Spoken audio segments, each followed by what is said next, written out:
Gising sa DWIZ News Nationwide, DWIZ News TV, Aliw Channel 23, nakalive din sa lahat ng DWIZ Digital Channels. Bangon na, gising na! Pinoy! Gising! Gising alas 4:30 ng umaga, Lunes hanggang Biyernes. On air, online, on ground. Tama ang balita, tama ang paglilingkod. Saan mang bahagi ng bayan, saan mang panig ng mundo, pinaglilingkuran ang Pilipino. Ito ang News Authority ng Aliw Broadcasting Corporation. Inaabot ang bawat isa, radyo, telebisyon at digital. DWIZ News, laging nagbabalita ng tama, naglilingkod ng tama. Miyembro ng ALC Group of Companies. Ang lahat ng opinyon at pananaw ng susunod na programa ay galing sa mga host, anchors at panauhin lamang at hindi pananaw ng mga producers at ng pamunuan ng DWIZ News, Aliw Channel 23 at Aliw Broadcasting Corporation. Ang mga balita, dudublehin ng pasada. Ang mga kontrobersyal, mga viral, mga trending na mga tao, dalawang mas matinding papasadahan. Mga pangyayaring nakikita sa kalsada, live na papasadahan. Tambalang John Evanez at Drew Nasino. Doble ang lakas, doble ang tindi. DWIZ Pasada Balita sa DWIZ News, DWIZ News TV at Aliw Channel 23 at sa digital channels ng DWIZ. Huwag magpapaiwan para huwag maunahan. Pasada Balita.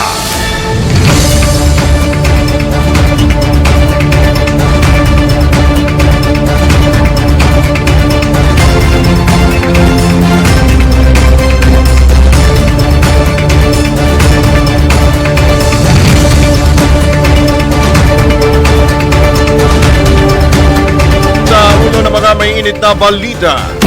Pasada Balita. Edisyon ni Attorney Man Scarpio na pigilan ng impeachment laban sa asawang si Vice President Sara Duterte ibinasura ng korte. Pasada Balita.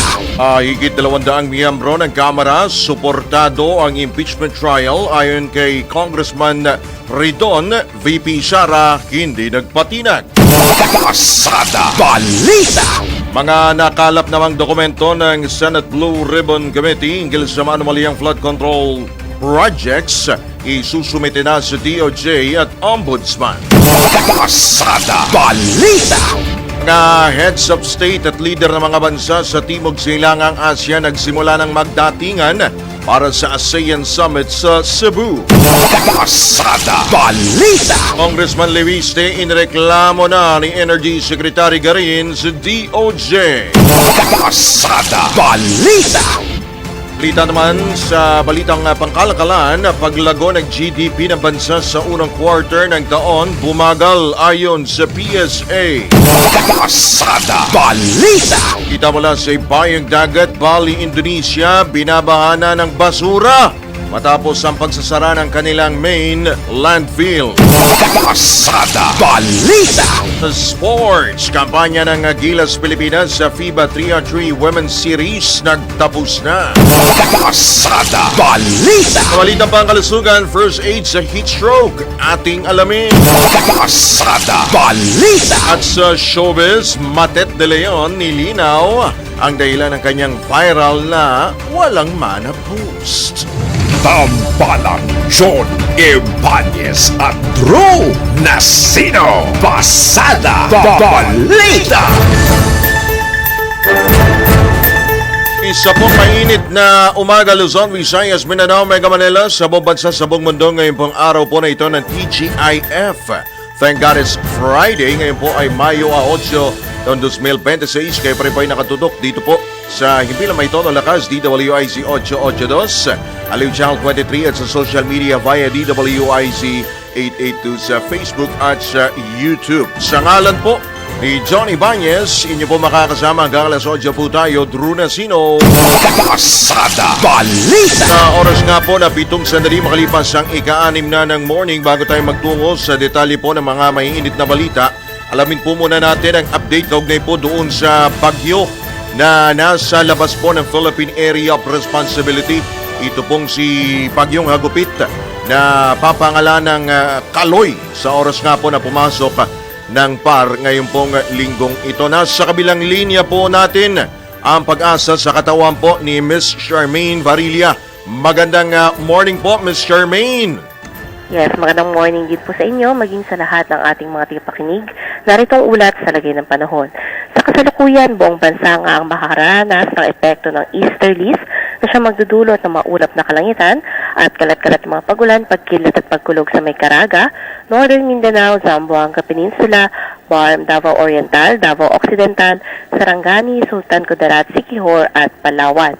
Dito naman sa Metro Manila at nalalabing bahagi ng ating bansa, asahan naman natin yung mga tsansa ng mga pulo-pulo at mga panandaliang mga pagulan, pagkilat at pagkulog na dala nitong easterlies.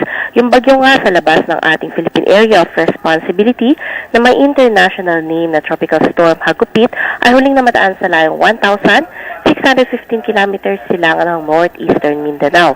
Sa ngayon, may taglay ito na lakas ng hangin na maabot ng 75 kilometers per hour malapit sa sentro at pagbugso na umaabot hanggang 90 kilometers per hour. Kumikilos ito ngayon pakanluran, hilagang kanluran sa bilis na 20 kilometers per hour. Patuloy pa rin natin inaasahan na maaari pa rin itong pumasok sa loob ng ating Philippine Area of Responsibility Sabado ng gabi o Linggo ng madaling araw.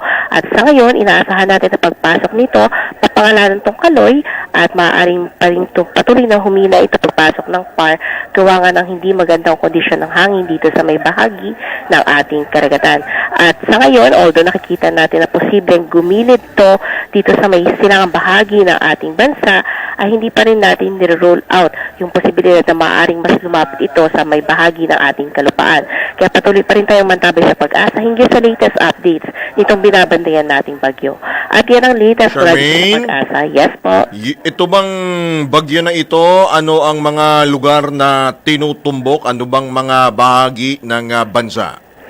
Yes po, na dahil hindi po natin nakikita magla-landfall to sa ngayon, more on yung silangang bahagi lang po ng ating bansa ang paring maapektuhan nito, particularly dito sa may silangang bahagi ng Visayas and dito sa may parte ng Bicol region. Though, chinecheck naman din po natin yung mga posibleng mga pag-ulan na maaaring ibigay nito dahil hindi naman po ito, kumbaga hindi naman sobrang lapit yung nakikita pa natin sa ngayon, ay more on may mga pag-ulan or kaulapan pero hindi significant yung maaaring pag-ulan na ibigay po nito sa mga areas na yan. Sa Makatwid, Charmaine, hindi ganong kalakas yung mga pag-ulan? Yes po, tama po kayo. Pero sa ngayon nga, dahil meron pa rin tayo napapakita ng mga model na maaaring mas lumapit, marami pa pong maaaring mangyari hanggang hindi pa po ito pumapasok sa loob ng ating Philippine Area of Responsibility. Kaya patuloy pa rin po tayong mantabay in case man po na may mga pagbabago sa ating forecast. Last na lang, Charmaine, pwede bang malusaw yan?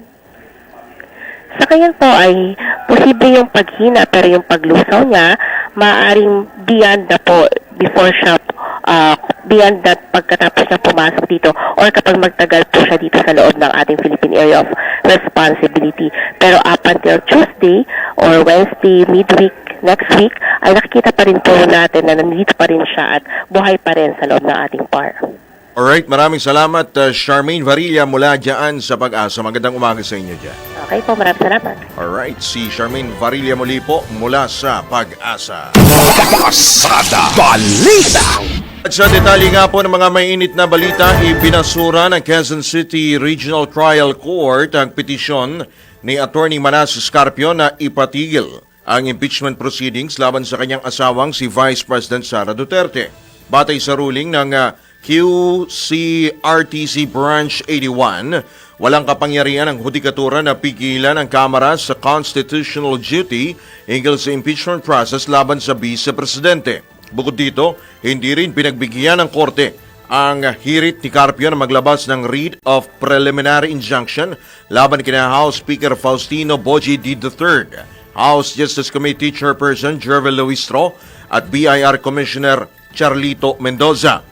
Sa pahayag naman ni Presiding Judge Madonna Echeverri, ibinasura ang petisyon ni Carpio dahil sa kakulangan ng jurisdiction at naayon sa konstitusyon ng mga hakbang ng Justice Panel sa impeachment complaints.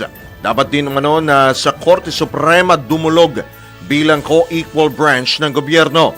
Bigyang din ni Echeverri na walang illegal na ginawa ang respondents at bilang mga miyembro ng komite, alinsunod sa batas ang pag-constitute para tukuyin ang sufficiency ng impeachment complaint laban sa pangalawang Pangulo hanggang sa probable cause. Pasada Balita. Aabot naman sa 215 kongresista ang nagpayag ng suporta at handang bumotong pabor sa impeachment laban kay Vice President Sara Duterte. Ito naman ang inihayag ni House Committee on Public Accounts Chairman at Bicol Saro Party List Representative Terry Ridon batay sa kanilang isinagawang konsultasyon sa Kamara. Ayon kay Ridon, umalo na sa mahigit 200 mambabatas ang pumabor na ma-impeach ang Vice-Presidente. Ang naturang bilang anya ay kaparehong bilang ng mga pumirma sa naunang impeachment complaint noong 19th Congress na kalaunay idineklarang unconstitutional ng Korte Suprema bunsod ang kakulungan ng due process. Kumpiyansa naman si Ridon na makatatawid sa Senado ang Articles of Impeachment dahil higit na sa 106 na boto o 1/3 of votes na minimum requirements para maipasa ang kaso. Matatandang nakakuha ng sapat na boto sa pagdinig ng House Justice Committee para matukoy na may probable cause ang dalawang verified impeachment complaints laban kay VP Sara. Pasada Balita.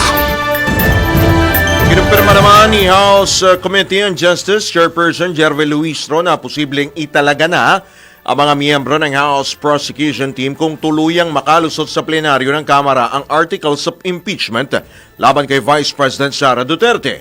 Ayon kay Luistro, hindi voluntaryo ang paghalal ng House Prosecution at nakadepende pa rin sa plenaryo kung sino-sino ang mga kongresistang itatalaga. Kabilang sa mga napipisil, sina Congressman Joel Chua, Terry Redon, Jonathan Kit Flores, Rog Gutierrez, Chel Jokno, House Senior Deputy Majority Leader Lawrence Defensor, Congresswoman Bel Zamora at House Senior Minority Leader Laila De Lima. Bigyang diin ni Luistro na magagaling at mabubuting abogado ang mga nabanggit na kongresista at halos lahat, maliban kina Congressman Jokno at De Lima, ay naging bahagi na ng prosecution team ng 19th Congress. Pasada Balita.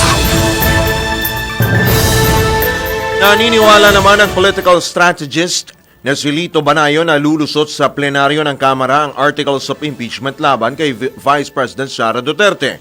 Ito'y batay sa mga pahayag ng mga kongresista na madaling makuha ang 106 na lagda o ang 1/3 vote na kailangan para ma-transmit na sa Senado ang Articles of Impeachment. Gayunman, aminado si Banayo na maaaring nape-pressure ang ilang kongresista na bumoto, lalo ang mga taga-Visayas at Mindanao. Basically, ang issue dyan sa kanila, dun sa iba, maliban dun sa whether naniniwala sila o hindi dun sa articles of impeachment na sinasubmit ng Committee on Justice, yung impact sa kanilang re-election. Kung ikaw ay tiga Mindanao o tiga Cebu, tiga Negros Oriental, ganon, Bohol, medyo nagdadalawang isip ka kasi malakas ang Duterte brand dyan sa area na yan. Samantala, duda ang dating administrador ng National Food Authority na makalilikom ng mahigit 200 o halos 200 boto ang Articles of Impeachment. Kaya nga kunin daw yung 106. Okay. Ang problema, pinipilit daw ng mga pro-impeachment na marami pa ang pumirma. Kung kung hindi man nila kayang 215, gusto nila lumapit-lapit naman sa 200 o 150 man lang, ganon. Para palabasin sa Senado na marami sa mga congressmen o majority ng mga congressmen pro-impeachment. Ako ang tingin ko, lulusot ko ang pag-uusapan natin yung 106 signatures or 1/3 of the membership of the House as required by the Constitution. Pero yung exact number na pilit nilang pinapadami, hindi ako nakakasiguro doon. Naman po ang tinig ng political strategist at dating NFA administrator na si Lito Banayo sa panayam ng DWIZ. Pasada Balita. Nanindigan naman si Vice President Sara Duterte na hindi siya nababahala at hindi siya nagpapatinag sa impeachment complaint. Hindi siya nababahala sa posibilidad rin na mawala siya sa pwesto sa gitna nga ng nagpapatuloy na impeachment case laban sa kanya. Ayon kay VP Sara, handa siya sa kung ano man ang magiging resulta ng kinakaharap niyang reklamo pero magpapatuloy pa rin siya sa pagtulong sa publiko kahit na mawala man sa serbisyo o sa pagsiservisyo. Kaugnay nito, kinwestiyon naman ang pangalawang Pangulo kung para nga ba talaga sa accountability ang inihaing impeachment o para lamang patalisikin ang isang taong hindi sumasang-ayon sa kasalukuyang administrasyon. Iginit din ng Vice Presidente na wala talagang sapat na ebidensya ang mga inihaing impeachment complaints at nakabatay lamang sa mga alegasyon. Pasada Balita.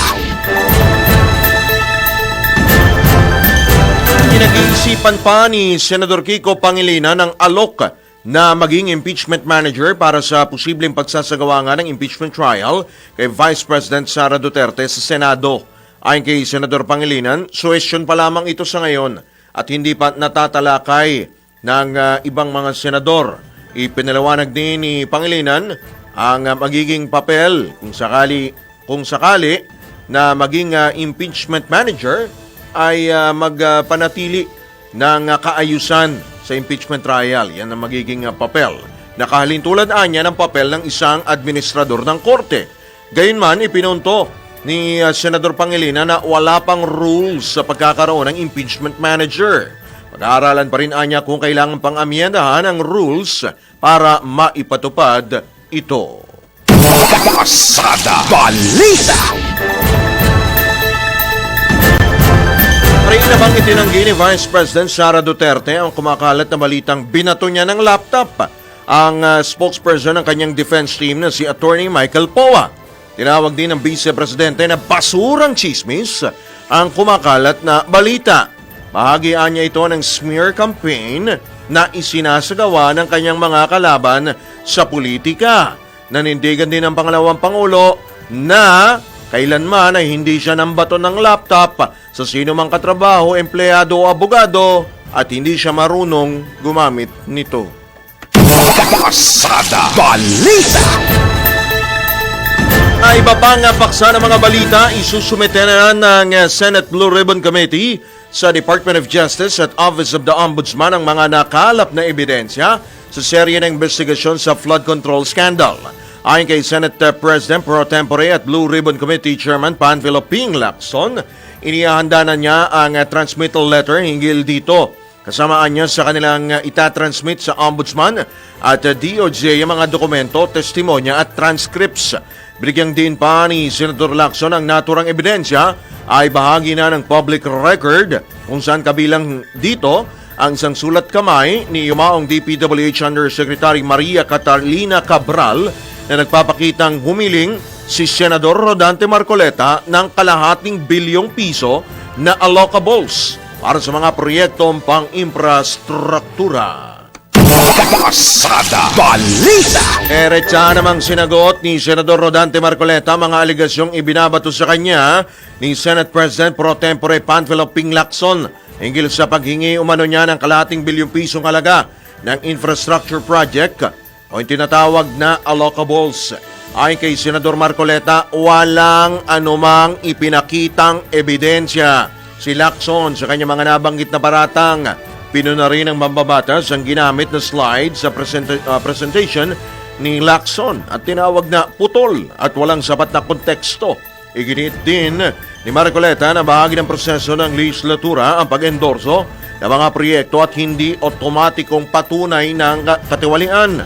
Aliban dito, nanindigan si Marcoleta sa kanyang hindi paglagda sa Partial Blue Ribbon Committee report dahil hindi anya ito kompleto at tila may pagkiling. Pasada Balita.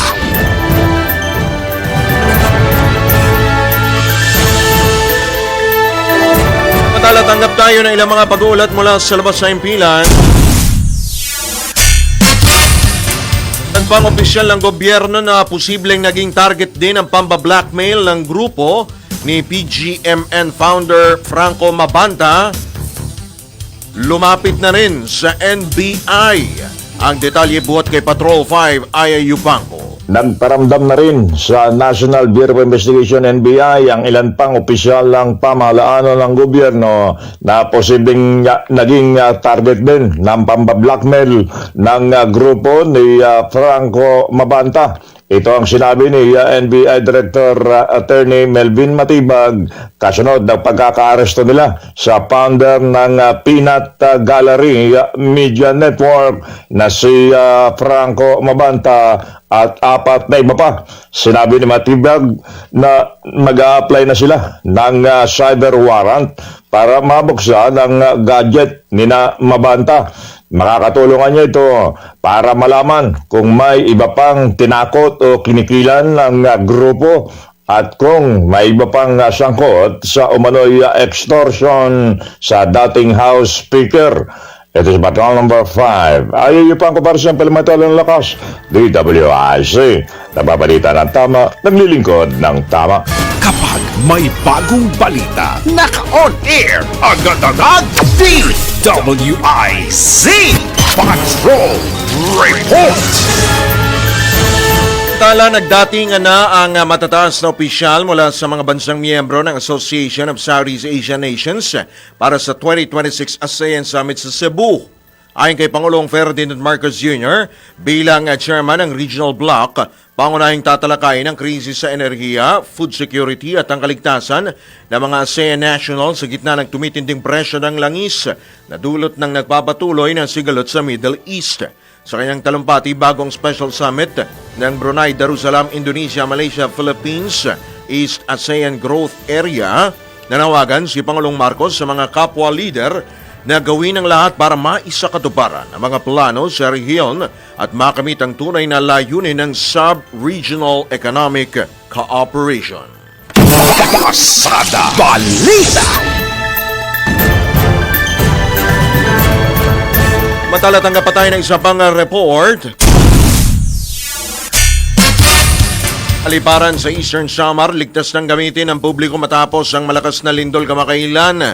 Ang detalye buhat kay Patrol 45, Raul Esperas. Maayos ang mga paliparan sa Eastern Samar matapos ang 6.0 na lindol sa mga paliparan sa Eastern Samar. Sangayon kay Eric Apolonio, tagapagsalita ng Civil Aviation Authority of the Philippines, lahat ng CAAP-operated na paliparan sa bahagi ng Eastern Samar ay sumailalim sa audit at napag-alaman na wala namang damage at walang sira ang anumang bahagi ng paliparan, gayon din ng runway.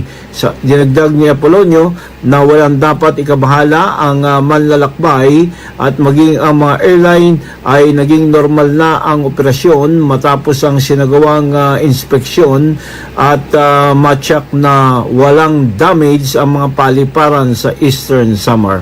Raul Esperas, Patrol 45, nagbabalita ng tama, naglilingkod ng tama, sa Impiro May Todo Lakas, DWIC.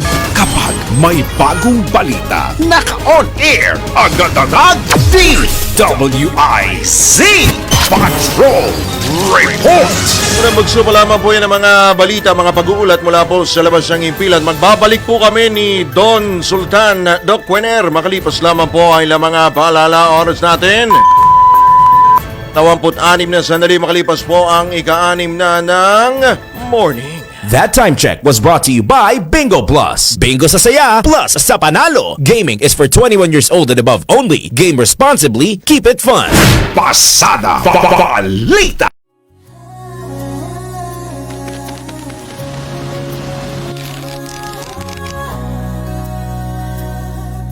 Hindi umuurong sa pagtulong, kawang gawa sa lahat sinusulong. PCSO, PCSO. Hindi umuurong sa pagtulong. PCSO, PCSO.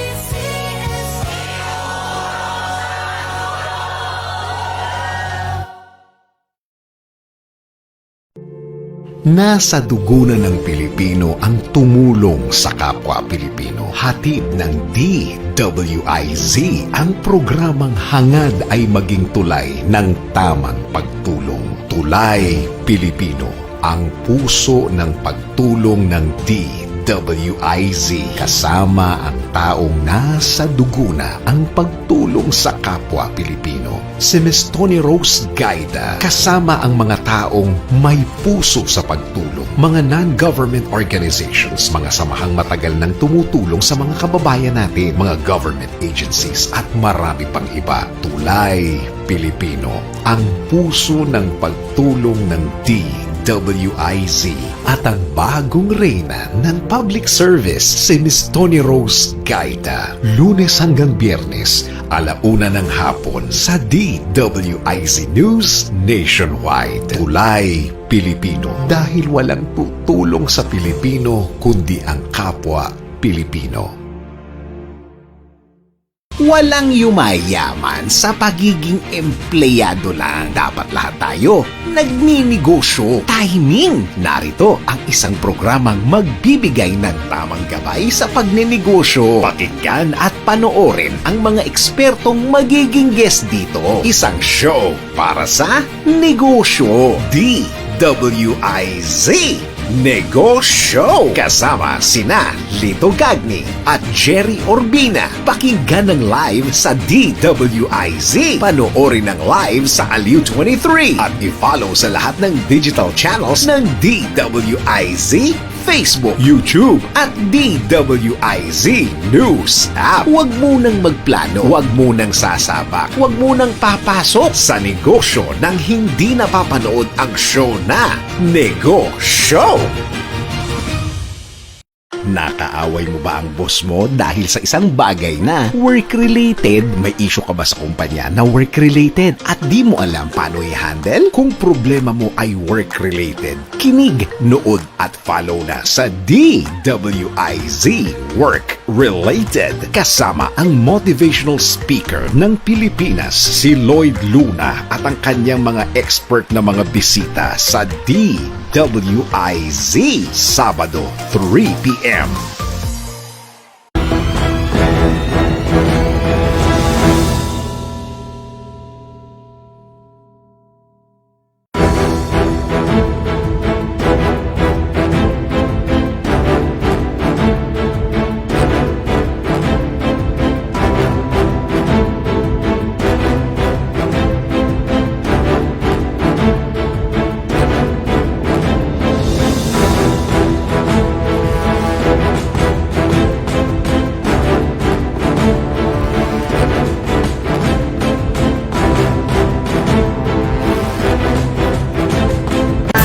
PCSO nagkaloob ng medical equipment sa Barangay Kalusugan, Quezon City. Alamin po natin ang kabuuan ng special report na ito, ihahatid ni Angelo Baino. Nagbigay ang Philippine Charity Shipsex Office ng iba't ibang kagamitang medikal at charity ba sa Barangay Kalusugan, Quezon City sa isang turnover ceremony na ginanap sa Mandaluyong City. Kabilang sa ipinamahaging tulong ang blood pressure apparatus, glucometers, nebulizers, wheelchairs, hygiene kits at charity ba na layong mapalakas ng serbisyong pangkalusugan at pangkawang gawa ng barangay para sa kanilang mga residente. Tinanggap ng mga opisyal ng barangay ang nasabing mga kagamitan bilang bahagi ng Corporate Social Responsibility Program ng PCSO na patuloy na sumusuporta sa mga lokal na komunidad sa bansa. Yan ang PCSO, hindi umuurong sa pagtulong. Angelo Baino, nagbabalita ng tama, naglilingkod ng tama. Alam niyo po ba na ang katumbas ng bawat taya po ninyo sa Philippine Charity Sweepstakes Office o PCSO ay kawang gawa? Sa bawat ticket po ninyo sigurado tiyak may matutulungan po tayo mga kababayan nating Pilipino sa kanilang pangangailangang medikal. Dahil sa PCSO, basta kawang gawa at pagtulong, hindi kanila uurungan. Kaya palaging tandaan, sa bawat taya, may kawang gawa. Papalakas ng papalakas, palinaw ng palinaw, mga balita at impormasyong naiintindihan dahil malinaw mong nalaman. Tutok lang sa DWIZ mula umaga hanggang gabi. Updated on air and online. DWIZ, nagbabalita ng tama, naglilingkod ng tama. Tambalang John Ibanez at Drew Nasino. Pasada Balita. Oras po na 32 sandali makalipas ang ika-6 na ng morning. Sa pagkakataon ito, sa pagpapatuloy po ng Pasada Balita, pag-usapan po natin ang isa pong mahalagang issue. By numero 1 po ito, ang ekonomiya po natin. Marami po ang talagang apektado na nito pong krisis po sa langis, lalo po sa sektor ng transportasyon. At kahapon nga lang may lumabas nga po na balita, na ulat, ang Bureau of Treasury na umabot na po sa 18.4 trillion pesos ang kabuang utang mo, Wener. Utang niya, utang ko, utang nating lahat, utang ninyong lahat ito. Ito po ang malaking napakasaklap din po na balita, pero yan po ay atin pong papasanin ng bawat Juan de la Cruz.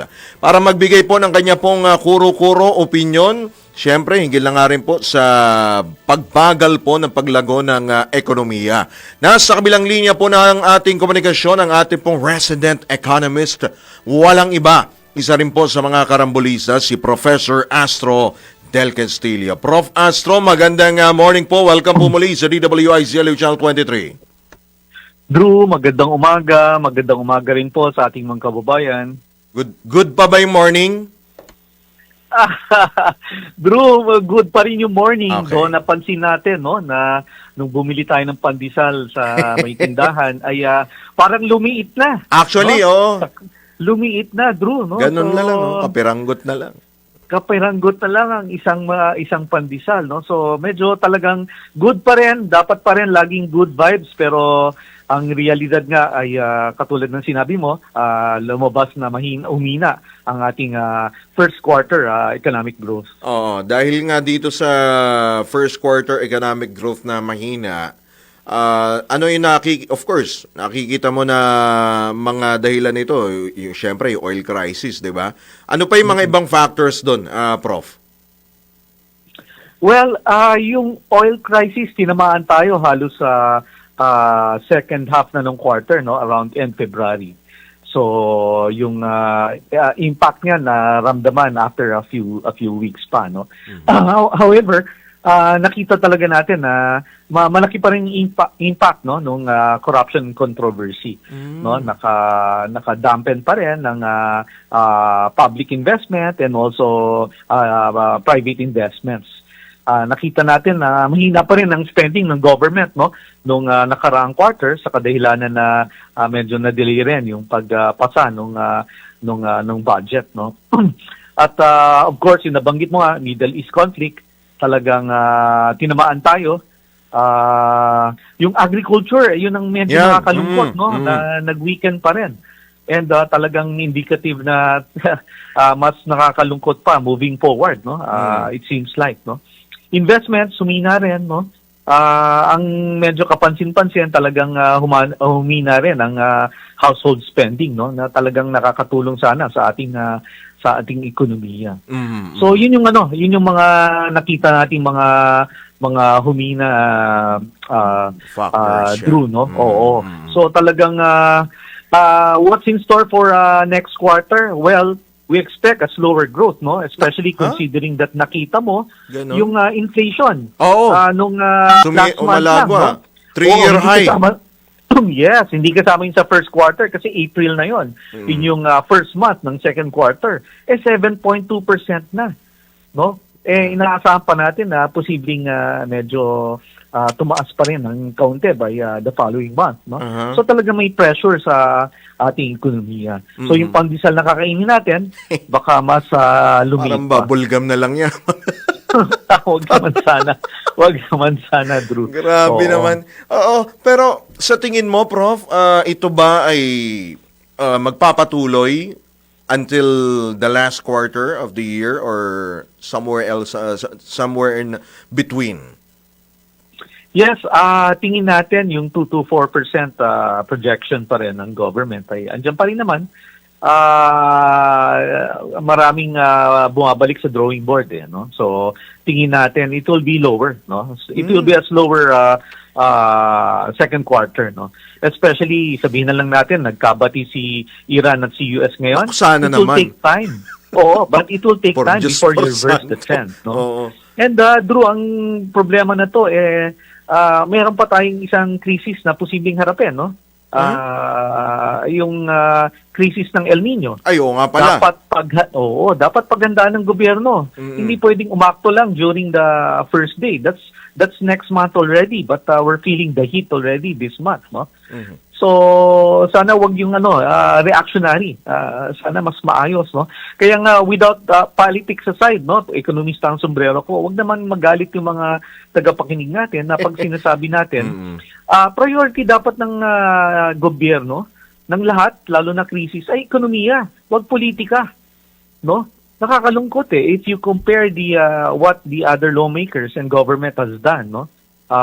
During the past few months, especially during the crisis, they are more focused on crisis solutions, no? Hindi lang basic crisis management, talagang long-term solution on how to shield them from further crisis, no? Sana ganun rin. Pwede ba i-postpone muna yung mga political moves, activities nila for the next 3 to 6 months? Pwede naman yun Habulin pa rin natin hustisya pag kailangan habulin, no? Pero yung pamumulitika, pwede ba itabi na natin yan? Ekonomiya hanggang ngayon, ano bang headlines natin? Anong headlines pa rin natin? Matibag, politika. Kung ano-ano. Hindi natin na pag-uusapan ano ba talaga yung pinaka-permanenteng solusyon every time may crisis. Ano bang sistema natin every time may crisis? Gagawa na naman ba ng task force, technical working group, plano na naman ba? Dapat umaaksyon na tayo, hindi na ayuda ang pinag-uusapan dapat ngayon. Pinag-uusapan na talaga yung mga long-term solutions. Anong solusyon para self-sufficient tayo sa agriculture, self-sufficient tayo sa power and energy para mas bumaba. Number 1 niya, importante. Yes, oo.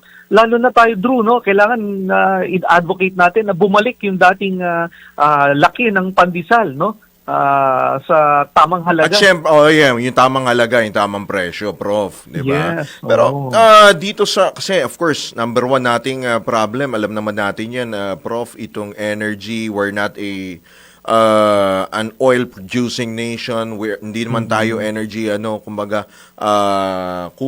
hindi sapat yung ating ipinoproduce, di ba? So, kailangan natin talaga mag-import. Pero ang inilalatag ng ating pinapanawagan ng ating mga kababayan, ng ilan din mga mababatas, as much as possible dapat agad-agad na i-prioritize na itong mga importanteng batas na ito o amyendahan na, like yung oil deregulation law, yung EPIRA law, di ba? Yes. Anong nakikita mo na posibleng maging malaking tulong ba ito para maibsan kahit paano yung ating pinapasan? Kasi syempre, mataas ang singil sa kuryente, mataas ang presyo ng krudo, ang presyo ng mga bilihin. Prof, meron kayong ibang mga suggestion bukod dyan sa mga nabanggit natin na batas? Yes. Dapat last month pa or simula nung nangyari itong crisis na ito, no? Dapat yun ang pinag-uusapan. Dapat na talaga i-amend o palitan yung mga napansinan natin, all the regulation law, yung nabanggit mo, EPIRA, no? May mga existing programs na yan na dapat palakasin, no? Andyan yung mga green energy projects, no? Pwede naman siguro tax break muna pag nag-import ka for the next naabangan ng lahat. For the next 2 years, no? Pag nag-import ka ng solar energy related, baka pwedeng tax-free muna para magamit ang ordinary household at ng business, makatipid sa kuryente, no? Dapat yan ang pinag-uusapan sa Kongreso, sa executive, no? Hindi yung panay band-aid solution or quick solutions lang. Long term na dapat. Ang dami ng programa at plano na napag-usapan noon pa. Kailangan lang talaga natin ng immediate action, no? At tamang solusyon. Ano na ba dapat ang kailangan binibigay na suporta sa micro and small and medium enterprises? No? Exactly. Wala pa tayong nakikita, no? Pinag-uusapan na ngayon yung tax relief. Ngayon lang pinag-uusapan na yung 250,000 na exemption na itaas to 400 or even 500,000 pesos, no? Pero hanggang ngayon pinag-uusapan pa rin. Yung ibang bansa ay umakto Meron na nga eh. Tayo ay naiiwanan. Meron na no? sila. So in terms of growth, may growth pa rin tayo. Pero yung sinasabi natin sa programa mo, itong nung pumutong krisis, naalala ko pa, ang takot natin, baka maiwanan tayo sa kangkungan. Maiwanan tayo sa growth, no? Which is nakikita na natin. Alright. Prof, medyo, although ito pa rin may kaugnayan pa rin sa ating finances, ano? Itong inilabas na balita ng Bureau of Treasury na lumobo sa 18.4 trillion pesos ang kabuang utang ng Pilipinas nitong Marso. So, sana naman uhugutin itong pambayad ng utang sa atin na naman. So, lalaki na naman ang babayaran nating utang. Yes, Drew. Nakakalungkot man yan, pero it's a necessary evil. Humihina rin kasi ang source of revenues ng government. And also yung paggastos pa niya, panay band-aid solution, meaning walang katapat na talagang productivity. Every time na naglalabas sana ng pera, nagagastos ang gobyerno, may kapalit na productivity yan sa ekonomiya. Dapat doble pa, triple pa. No? So, karamihan, hindi eh. Tapos may issue pa rin ng corruption. Hindi pa rin natin masabi kung maayos na ba yung sistema para hindi na ma-corrupt yung mga paggastos sa gobyerno. Digitalized na ba yan? Si Juan, Maria, Nene, at Pedro ay pag nakipag-transact ba siya sa gobyerno, pwedeng hindi na siya pumunta? Pwede ba siyang digitalize na lang para mabilis? Para hindi nakakadagdag sa trapiko, hindi na gagastos ng transportasyon? Dapat noon pa nila sinabi yan, first year ng administrasyon na ito, dapat sana nagawa na natin, no? Wala na bang mamamatay pag nagbibigay ng ayuda? No? Hindi na kailangan po nila. May sistema na ba yan? Magagamit na ba natin yung national ID natin? Or yung ating different, no? Yun na dapat ang pinag-uusapan. Tabi muna yung politika. Tama yung hustisya, habulin natin. Pero mas importante yung ating ekonomiya rather than yung 2028. Ang takot natin, Drew, after ng 2026, 2027 na, a year before the national elections. Wala na ang ekonomiya na naman. Politika na naman ang haharapin nila. No? So, we should really do better this year. Make it better. Otherwise, talagang maiiwanan tayo at mahirapan ang ating mga kababayan. Last few questions na lang. Meron ba kayong silver lining na nakikita?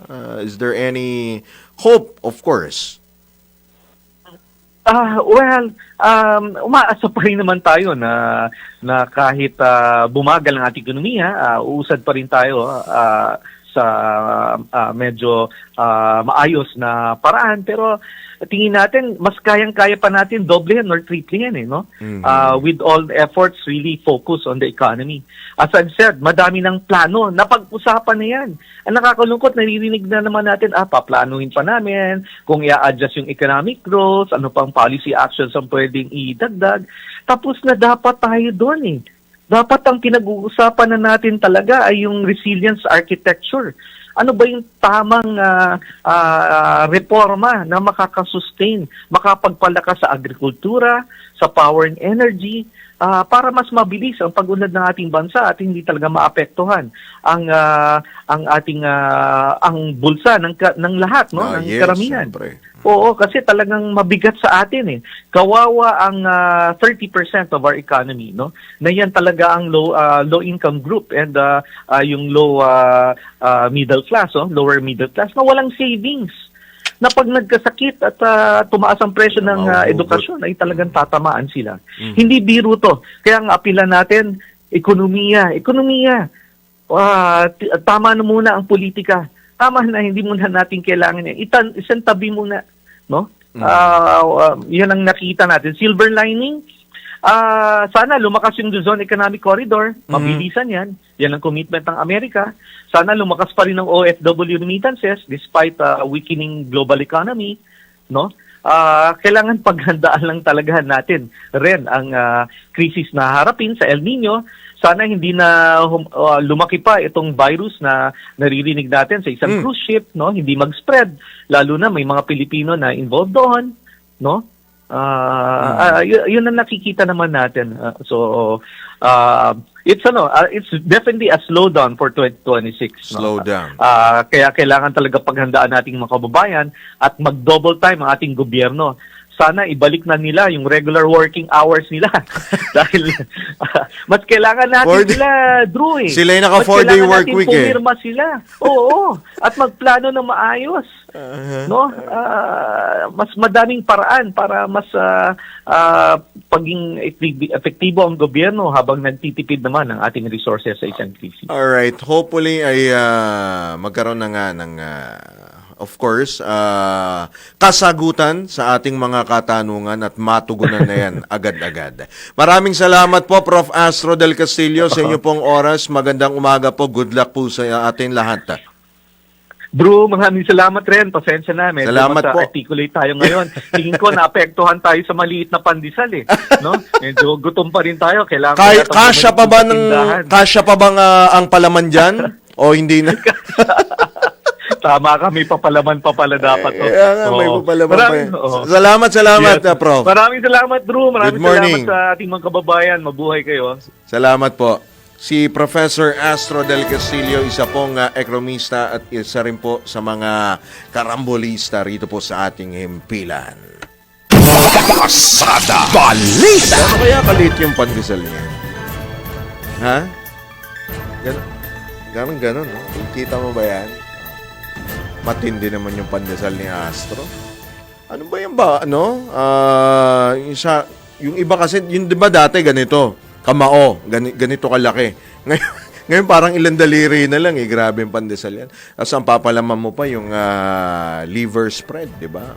Ang sarap nun. Tapos may itlog ka pa. Di ba, winner?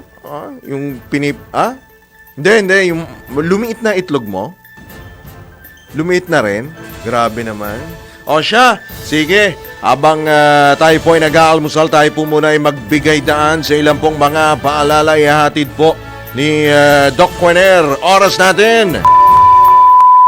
11 minuto na lamang po bago sumapit ang ganap ng alas 7. Oras hatid sa inyo ng M. Luwilier, tulay ng pamilyang Pilipino. Pasada Balita.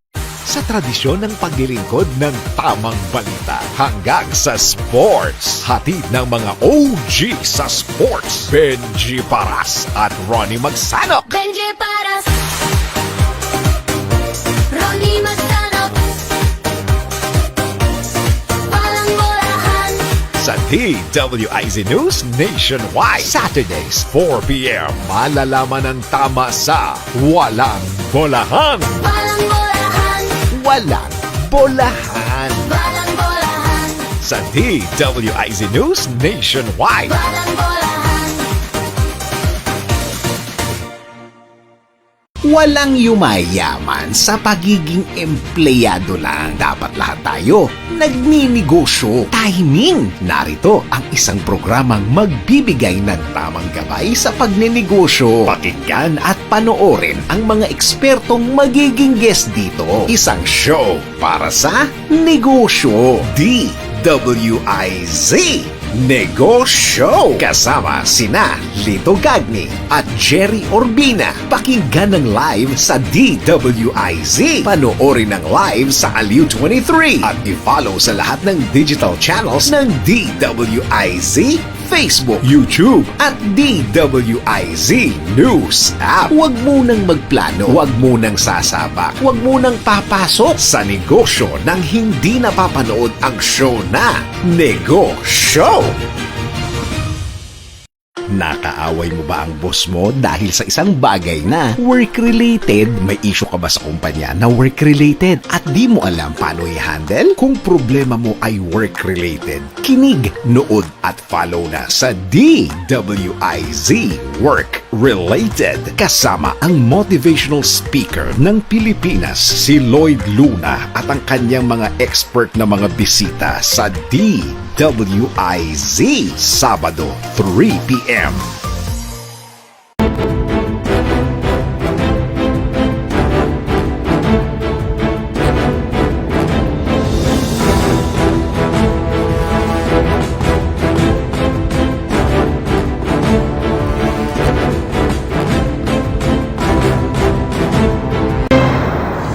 Tambalang John Ibanez at Drew Nasino. Pasada Balita. Pagpapatuloy pa rin ang ilang pang mga balita ngayong TGIF. Thank God it's Friday, Quiapo Day. Iba pa rin nga paksa ng mga balita, naghain na ng reklamo si Energy Secretary Sharon Garin sa Department of Justice laban kay Batangas Representative Leandro Leviste at mga direktor ng Solar para sa Bayan Corporation. Nakasaad sa reklamo ang paglabag sa Public Service Act dahil sa hindi pagtupad ng kumpanya sa mga obligasyon nito sa ilalim ng legislative franchise. Nakasaad din sa dokumento na ipinagkaloob ang legislative franchise sa SPBC noong 2019 pero wala itong operasyon o proyekto. Sa kabila nito, patuloy umano itong nagsagawa ng renewable energy business sa pamamagitan ng mga kumpanyang nasa ilalim ng Solar Philippines Power Project Holdings Incorporated na pagmamay-ari ng kongresista. Matatanda ang pinatawan ng DOE ng 24 billion pesos na penalty ang SPPPHI matapos ang kanselasyon ng mahigit 30 government contracts dahil sa hindi nito pagtupad sa mga proyekto. Pasada Balita. Babala para po sa mga may sakit, mga senior citizens, mga bata, buntis at iba pa. Mahigit 20 lugar sa buong bansa ang makararanas ng danger level na heat index ngayong araw. Ayon sa pag-asa, inaasang abot sa pagitan ng 42 hanggang 45 degrees Celsius sa mga lugar na nasa danger level heat index na maaaring magresulta sa heat cramps, heat exhaustion at heat stroke. Posibleng umabot sa 45 degrees Celsius ang heat index naman sa Apari, Cagayan ngayong araw.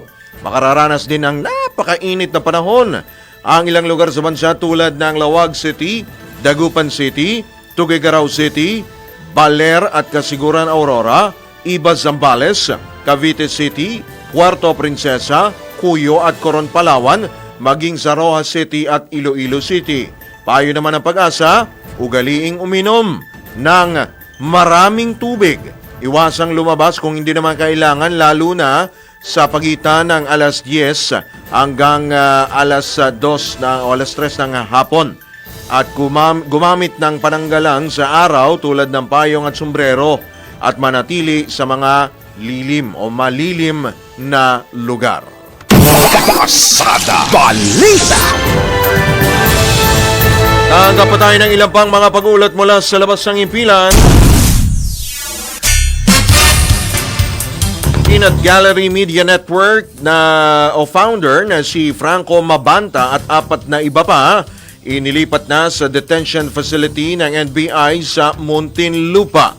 Ang detalye nagbabalik si Patrol 5 Aya Yupanco. Nasa NBI detention facility na sa Muntinlupa City ang founder ng Peanut Gallery Media Network o PGMN na si Franco Mabanta at 4 na iba pa.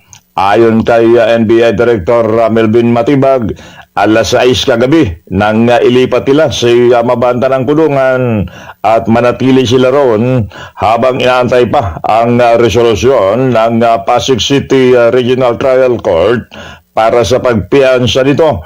Sinabi ni Matibag na oras na makapaglagak ng kinakailangang halaga ng piansa ang grupo ni Franco ay agad din silang palalayain maliban kung may iba pa silang pending na kaso sa mga korte sa bansa. Ito si Patrol number 5. Ayun yung pangkaparis ng Pelmato del Lakas, DWIC. Nagbabalita ng tama, naglilingkod ng tama.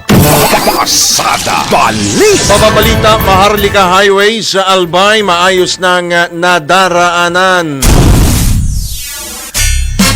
Itetalye mo, Patrol 24, June Samson. mas maayos at mabilis na ang biyahe ng mga motoristang dumaraan sa Maharlika Highway sa Barangay Morera, Ginubatan, Albay.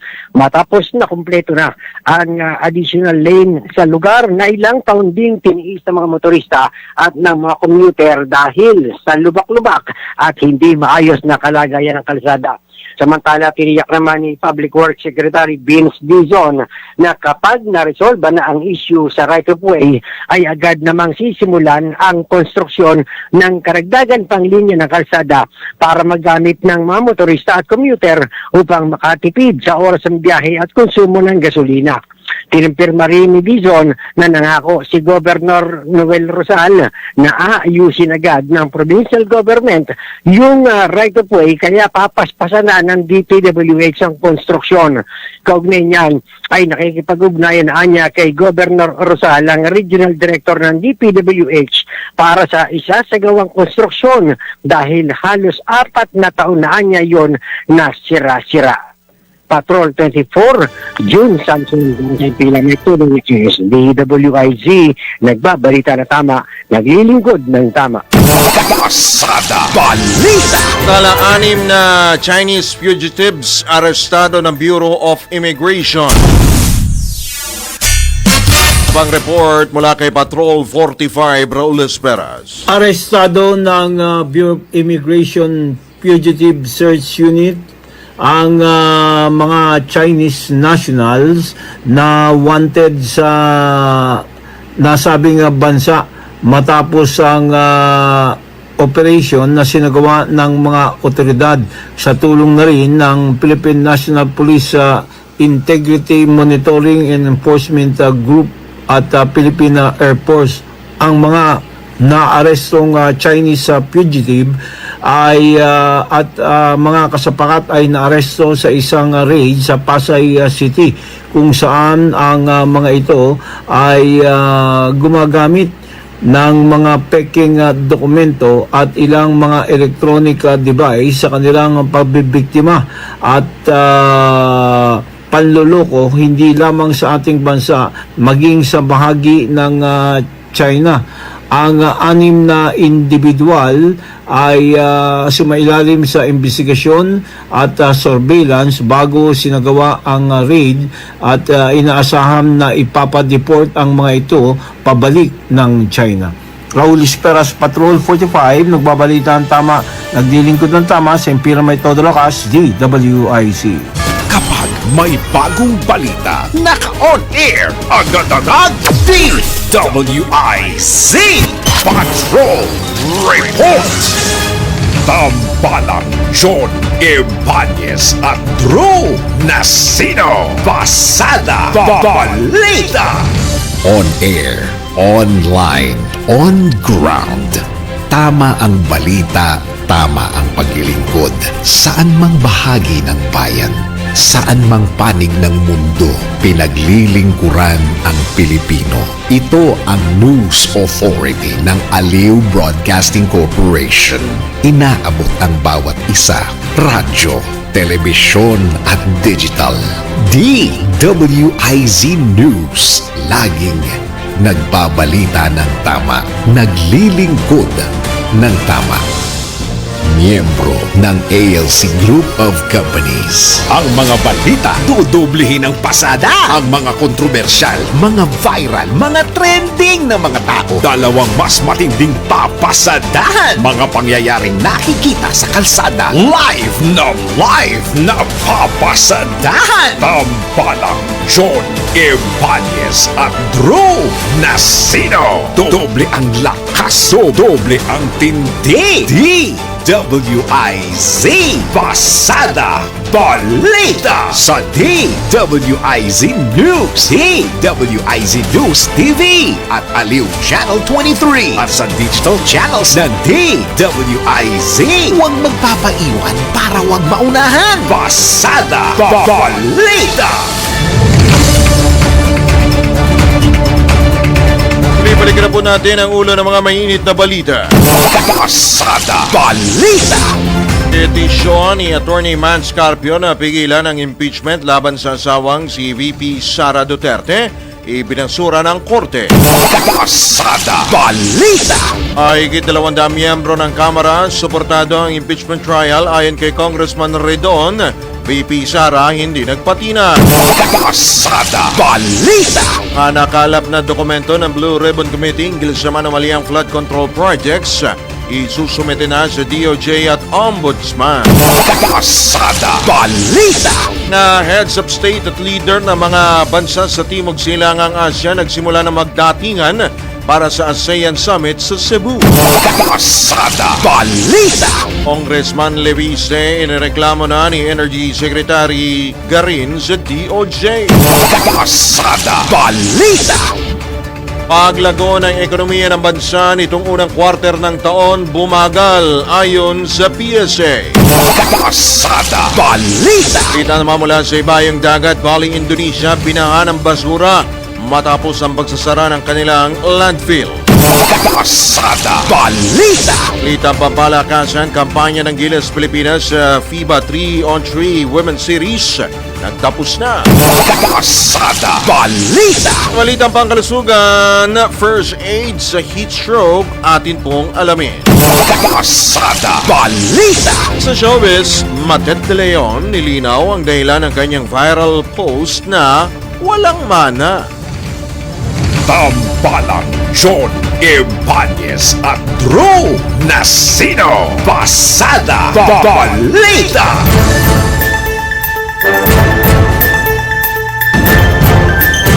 Sa oras na 3 sandali makalipas po ang ikapito ng morning, sa pagpapatuloy pa rin ang ikalawang sigwada ng pumapasa ng mga balita. Pasada Balita. Inalmahan ng kampo ni dating House Speaker Martin Romualdez ang pagbaligtad umano ng Peanut Media o Peanut Gallery Media Network sa tunay na pangyayari kaugnay sa pagkakaaresto ng founder nitong si Franco Mabanta.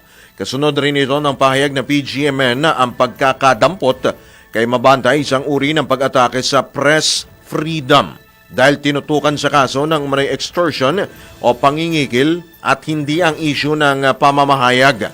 Binigyang diin ni Attorney Elaine Atienza, spokesperson ni Congressman Romualdez, na walang kinalaman ng usapin ng malayang pamamahayag o kritisismo sa gobyerno at ipinaabot lamang ng dating leader ng Kamara ang insidente sa mga otoridad matapos isangkot sa tangkang panunuhol. Tinawag pang walang saysay o irrelevant ni Attorney Atienza sa alegasyong extortion ang anumang pahayag ng PGMN na katunayan ng pinalulutang na issue ng pangingikil kahit ang sino mang may ebidensya nito ay dapat inilalantad sa publiko. PGMN is twisting the narrative. Ang issue dito ay hindi tungkol sa malayang pamamahayag. Lalong hindi ito tungkol sa karapatan ng sino man na punahin ng gobyerno. Ang tunay na tanong, meron bang humingi ng pera kapalit ng katahimikan? Representative Ferdinand Martin Romualdez only did what any other person exposed to the same circumstance would do. He reported it to the proper authorities, and the NBI acted on that report pursuant to its mandate under the law. Binunyag pa ni Attorney Atienza na naghanda ng video ang PGMN para ipalabas ito. Ilang linggo na ang nakararaan pero hindi naman itinuloy na anyay malinaw na extortion. Sinabi pa ng tagapagsalita ng kinatawan ng Leyte na ang nasabing kaso ay dapat desisyonan batay sa ebidensya at rule of law at hindi pagbaluktot ng pahayag o naratibo sa social media. That is what PGMN did. They purportedly produced a video that was allegedly ready to run several weeks ago and yet chose not to release it. That is not journalism. That is extortion. Ultimately, this case will be decided by facts, evidence, and the rule of law, not by competing narratives in social media. Such conduct undermines legitimate journalism and damages public trust in genuine media institutions. Simple lang po ito. Sa demokrasya, malayang pumuna. Pero malinaw po sa ating batas, krimen ang pangingikil. Ang po ang bahagi ng pahayag ni Attorney Elena Atienza, spokesperson ni dating House Speaker at ngayon nga po ay late Representative Martin Romualdez. Pasada Balita. Tinukoy naman ng NBI si CJ Hiro bilang person of interest sa kasong extortion laban kay dating House Speaker Martin Romualdez. Ito'y matapos arestuhin ng NBI noong Martes si Franco Mabanta, ang founder ng PGMN at 4 na iba pa kaugnay sa reklamong nagsasabing tinangka umano nilang mangikil ng hanggang 350 million pesos kapalit ng hindi pagpapalabas ng isang expose video na mag-uugnay umano kay Congressman Romualdez sa katiwalian sa Kamara.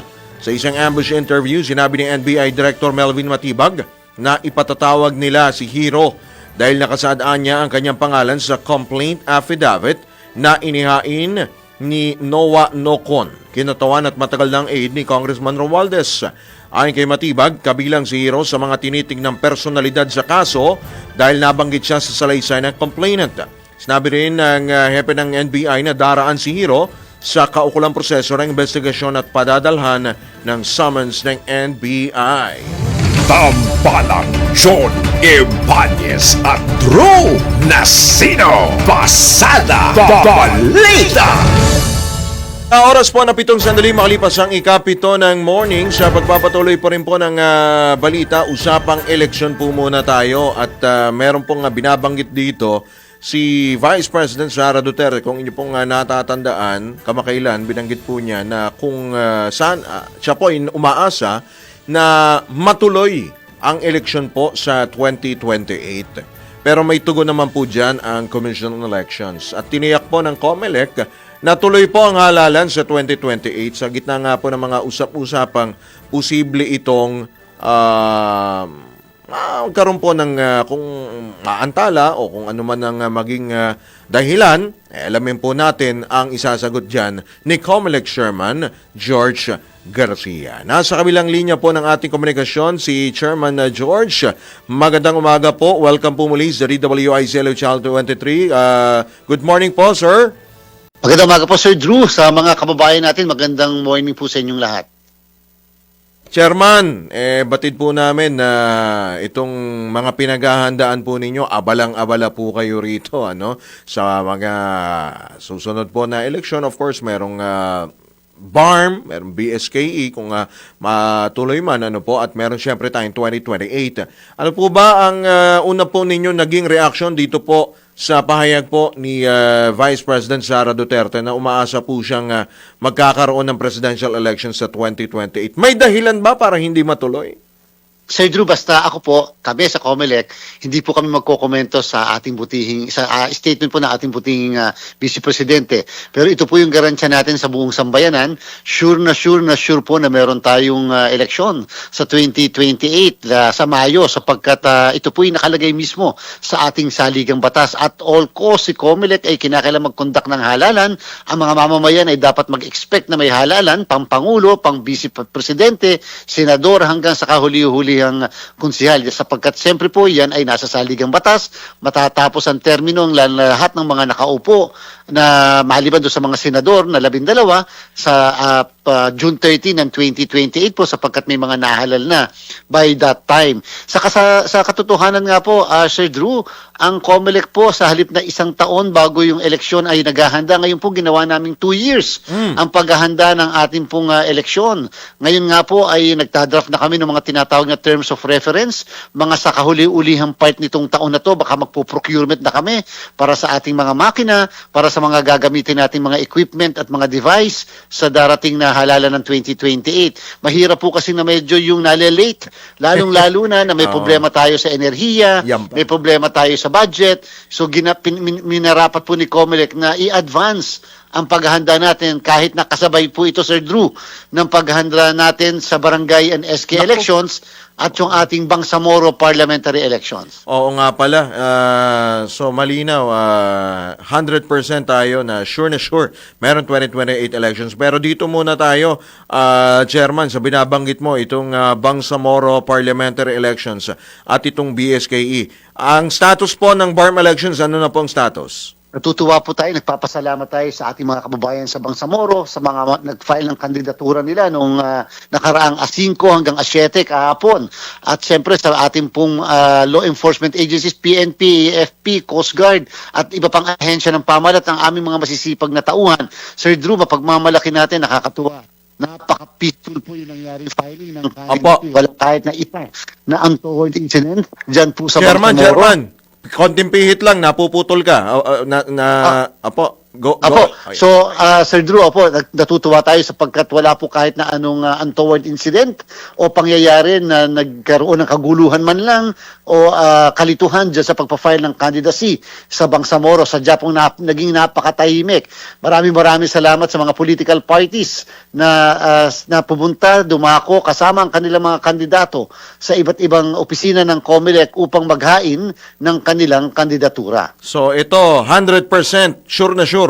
Tuloy din ito. Opo, nako.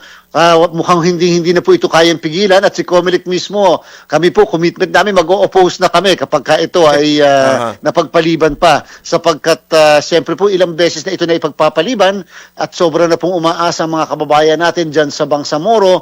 At ang COMELEC naman po ay handang-handa na isagawa ang halalan na yan sa darating na September 14. September 14, gaano karami ba ang mga botante dyan sa area na yan? Would you mind, Chairman?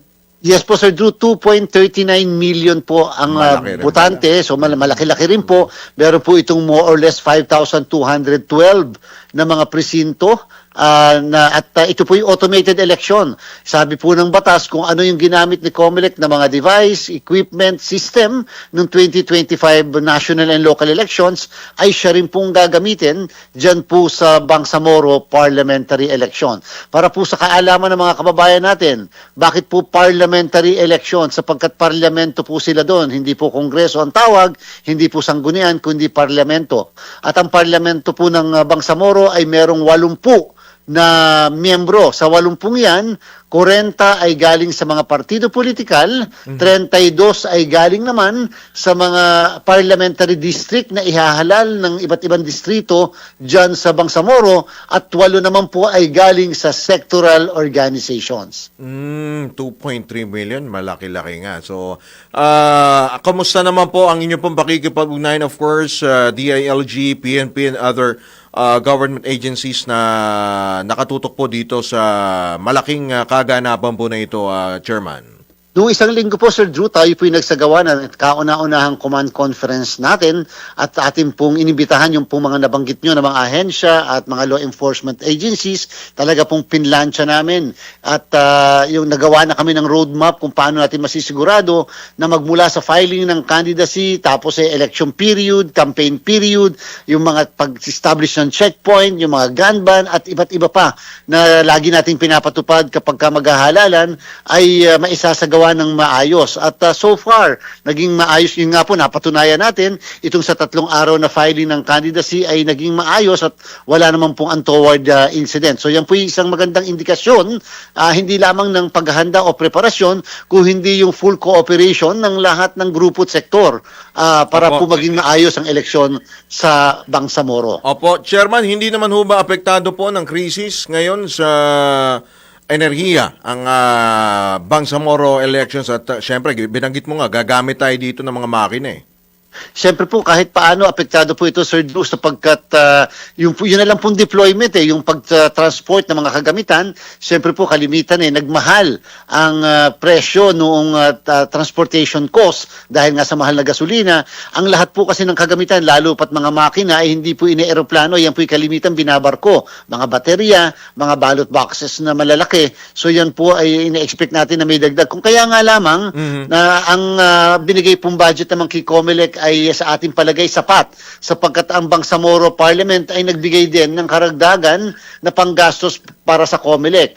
In fact po, ang gagawin ni COMELEC, yung mga guru natin sa Bangsamoro na binigyan namin ng dagdag na 2,000 ay dadagdagan pa namin ng 1,000 para 3,000 po across the board na dagdag na honoraria na matatanggap po nila. First time po yan para po dyan sa Bangsamoro. Alright, so hope wala na bang kasunod yan? Lalo na siyempre, yung mga guro natin, malamang may mga demands. Wala na kasunod yan, Chairman? Medyo malaki-laki na rin po, Sir Drew, sapagkat ang Alright. isang chairman ng board tatanggap ng more or less 13,000 pesos Wow. sa maghapon na pagsiservisyo. Yun naman pong mga miyembro niya na dalawa ay tatanggap ng 12,000 pesos. At yung mga iba pang mga magtatrabaho sa mismong mga presinto ay makakatanggap din na may mga dagdag. So, more or less, minarapat po natin na itaasan sapagkat alam natin yung crisis na ating nararanasan ay nararanasan ng bawat isa, kahit po yung mga guru natin. Alright, of course. Bukod po sa BARM elections, Chairman, kamusta naman po ang preparation sa BSKE? Meron po kasing clamor, may clamor po doon sa Senate na ikonsidera nga kung talagang, kasi may crisis ngayon, na ipagpaliban muli ang barangay at SK elections. Sir Drew, bagamat may mga alingas-ngas, may mga nag-file na po ng pagpapaliban ng Bangsamoro, ng barangay at SK election na sa halip daw pong 2026. Dapat po ito ay November 2 ng taon na ito sabi po nila dapat sa 2027 na lamang dahil nga po may energy crisis. Kami naman, we will keep an open mind po dito. Wala po sa amin ang desisyon tungkol sa pagpapaliban. Yan naman po ay nasa ating Kongreso at sa ating Ehekutibo. Kung ano sa palagay nila ang nararapat to the greatest interest ng ating bansa, nasa kanila po yan. Kaya lang, hindi naman po kami pwedeng tumigil sa paghahanda ng COMELEC. Ganyang meron naman po tayong budget. At the same time, ito po yung na-reset na nung nakaraan. Kami po dapat nasa mga 90% na sa kasalukuyan sa ating paghahanda. At in fact po, Sir Drew, na-print na natin yung mga balota. Tapos na po tayo, mga 2 buwan na nakalilipas. Ngayon po ay mga konting mga ilang bagay na lamang ang aming inaasikaso. Later on, magte-train na kami ng mga guro. Sapagkat ang barangay and SK elections po ay hindi po automated. Ito po yung manual na halala naman na siyempre gagawin natin para sa buong bansa. Tapos may mga nagpa-register din. Kung di ako nagkakamali, 3.9 may umabot na ba sa mahigit 4 million? Yung pong pumunta sa amin po mga registration sites, mga mahigit na pong 4.3 million, Sir Drew, yan po either sila ay nagpaparehistro bilang bagong botante, nagpapatransfer ng registration, nagpapa-revive or reactivate ng kanilang registration. Ang mga bagong botante po natin sa SK, aabot po ng mga 1.3 million. Sa regular na botante, mga 1.2 million. Lahat-lahat po ng botante natin para sa regular na barangay election, mga 70 million o hanggang 71. At doon naman po ng mga botante para sa SK, abutin po tayo ng mga 25 million. So, ganyan na po kadami. So, 71 or 70-71 hanggang plus 25, more or less po, meron kang 95 million na botante na boboto para sa barangay and SK election. Pero just in case, kung sakali ba, Chairman George, na magkaroon nga, kumbaga, isuspend na naman, ipagpaliban na naman iyang BSKE, ihingi pa rin ba kayo ng additional budget kung sakali man?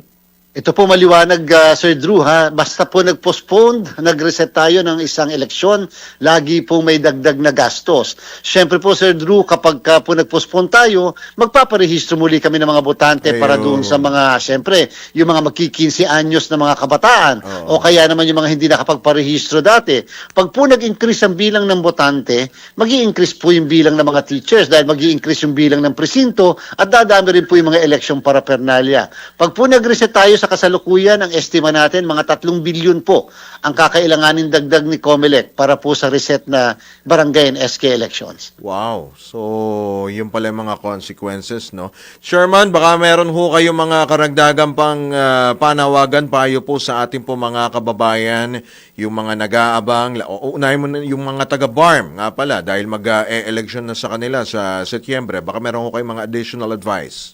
Sir Drew, siyempre para po sa mga kababayan natin sa bar, muli ang aming pasasalamat at sana yung laging mainit nating pagtanggap sa mga aktibidad ng COMELEC ay mas dagdagan pa natin. Sa mga susunod na araw po, kami po ay magkakaroon ng malawakang voters information dissemination upang maipahayag sa inyo anong parlamento, paano kayo boboto, paano i-accomplish yung mga balota, ilan ba talaga iboboto natin, hanggang po mga bagay na ganyan sapagkat medyo may konting komplikado po kasi hindi siya yung katulad ng regular na halalan po natin. So kahit po po paano. Maganda po yung ine-expect natin dahil maganda po ang pagsisimula natin dito po sa inyo, katulad ng filing ng Certificates of Candidacy.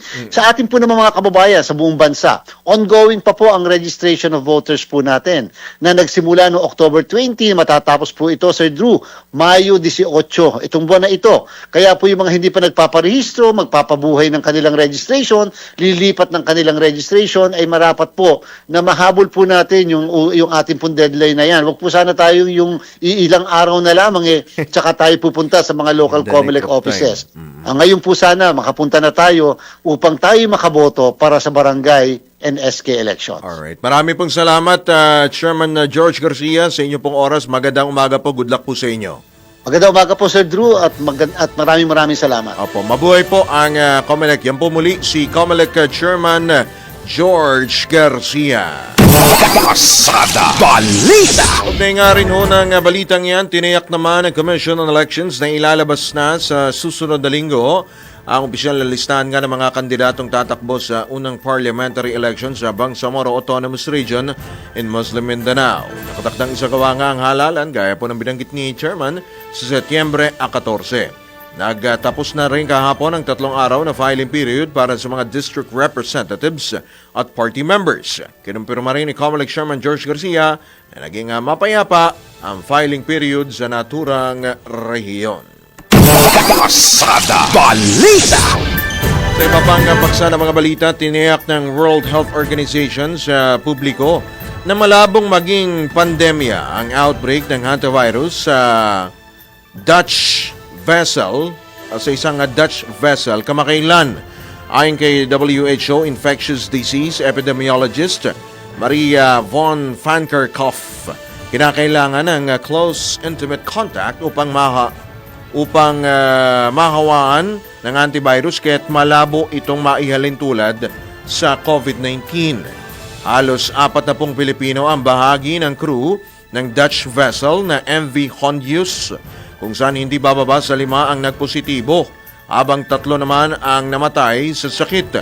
Kinumpirma ng Department of Migrant Workers na wala sa mga naturang tripulanteng Pilipino ang nahawa ng sakit, pero kailangan pa nilang sumailalim sa mahigpit na medical clearance at health protocol bago sila makauwi. Pasada Balita. Kinumpirma naman ng Department of Migrant Workers na 7 sa mga Pilipinong tripulante ng Maltese flag container ship na CMA CGM San Antonio ang nasaktan matapos tamaan ng drone na nagmula sa Iran. Ayon kay DMW Secretary Hans Leo Kakdak, ligtas naman ang lahat ng 7 Pinoy seafarer, pero nagtamo sila ng iba't ibang sugat at kasalukuyang nasa ospital. 4 sa mga nasugatan ay nagtamo ng minor injuries, habang 3 ang nasa critical na kondisyon at patuloy na inoobserbahan ng mga doktor. Patuloy namang minomonitor ng mga opisyal ng Philippine Embassy at Labor Attaché ang sitwasyon ng mga biktima at nakikipag-ugnayan na rin ang mga ito sa mga ospital kung saan sila dinala. Pasada Balita. Nagbabalik po kaming muli makalipas lamang ilang mga paalala. Oras natin, Doc Winer. 24 na sandali makalipas ang ikapito ng morning. That time check was brought to you by Bingo Plus. Bingo sa saya, plus sa panalo. Gaming is for 21 years old and above only. Game responsibly, keep it fun. Pasada Balita. Picture a place adorned with lush greenery, gently swaying trees, a haven where time seems to stand still. Eternal Gardens provides a sanctuary for remembrance, a place where the memories of your loved ones can bloom forever. Eternal Gardens, a glimpse of heaven on a patch of earth.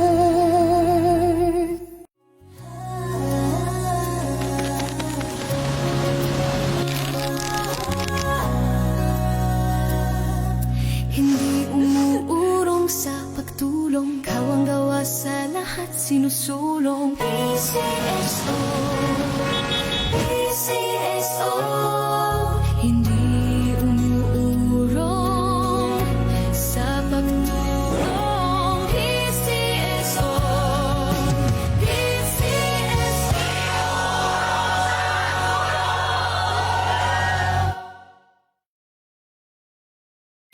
tradisyon ng paglilingkod ng tamang balita hanggang sa sports. Hatid ng mga OG sa sports. Benji Paras at Ronnie Magsanok. Benji Paras, Ronnie Magsanok, walang bolahan. Sa DWIZ News Nationwide. Saturdays, 4 p.m. Malalaman ang tama sa Walang Bolahan. Walang bolahan, Walang Bolahan. walang bolahan, Sa DWIZ News Nationwide. walang bolahan.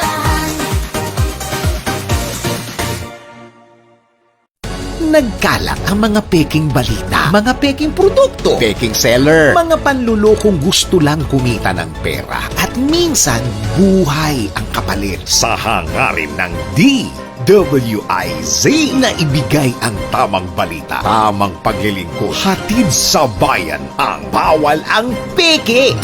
DWIZ Fact or Fake. Abangan sa DWIZ News Nationwide, DWIZ News TV at Aliw Channel 23 Nationwide. Ikalat ang tama, bawal ang peke. DWIZ Fact or Fake.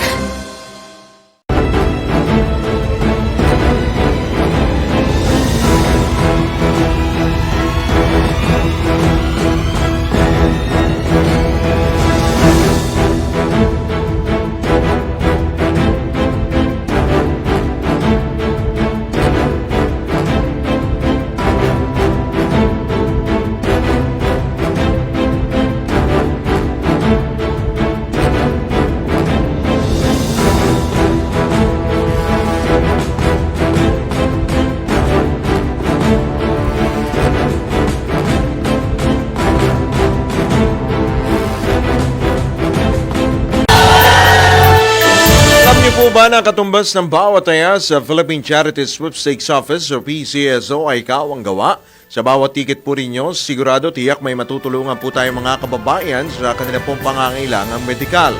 Dahil sa PCSO, basta kawang gawa at pagtulong, hindi kanila uurungan. Kaya palaging tandaan, sa bawat taya, may kawang gawa.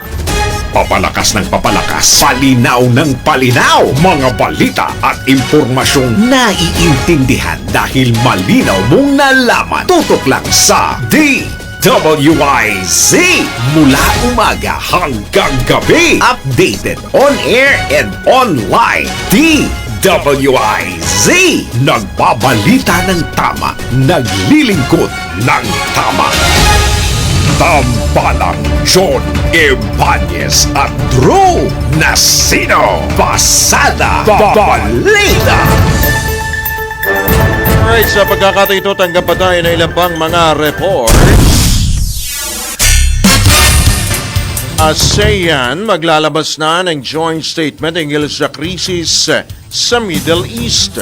Ang pag-uulat buhat kay Patrol 13 Gilbert Perdes. Maglalabas ng joint statement ang ASEAN o Association of Southeast Asian Nations. Kaugnay po yan sa magiging tugon sa riyon sa lumalalang krisis sa gitnang silangan. Sa gitna na rin ng pag-host ng Pilipinas ng ASEAN Summit. Ayon kay ASEAN spokesperson Dominic Imperial, kumpiyansa ang ASEAN na makabubuo ng deklarasyon na magsisilbing ng gabay sa pagtugon hindi lamang sa kasalukuyang krisis kundi maging sa posibleng suliranin sa hinarap. Sinabi ni Imperial na walang nakikitang balakid sa paglalabas sa naturang pahayag dahil buo umano ang suporta at kooperasyon ng mga bansang miyembro ng ASEAN.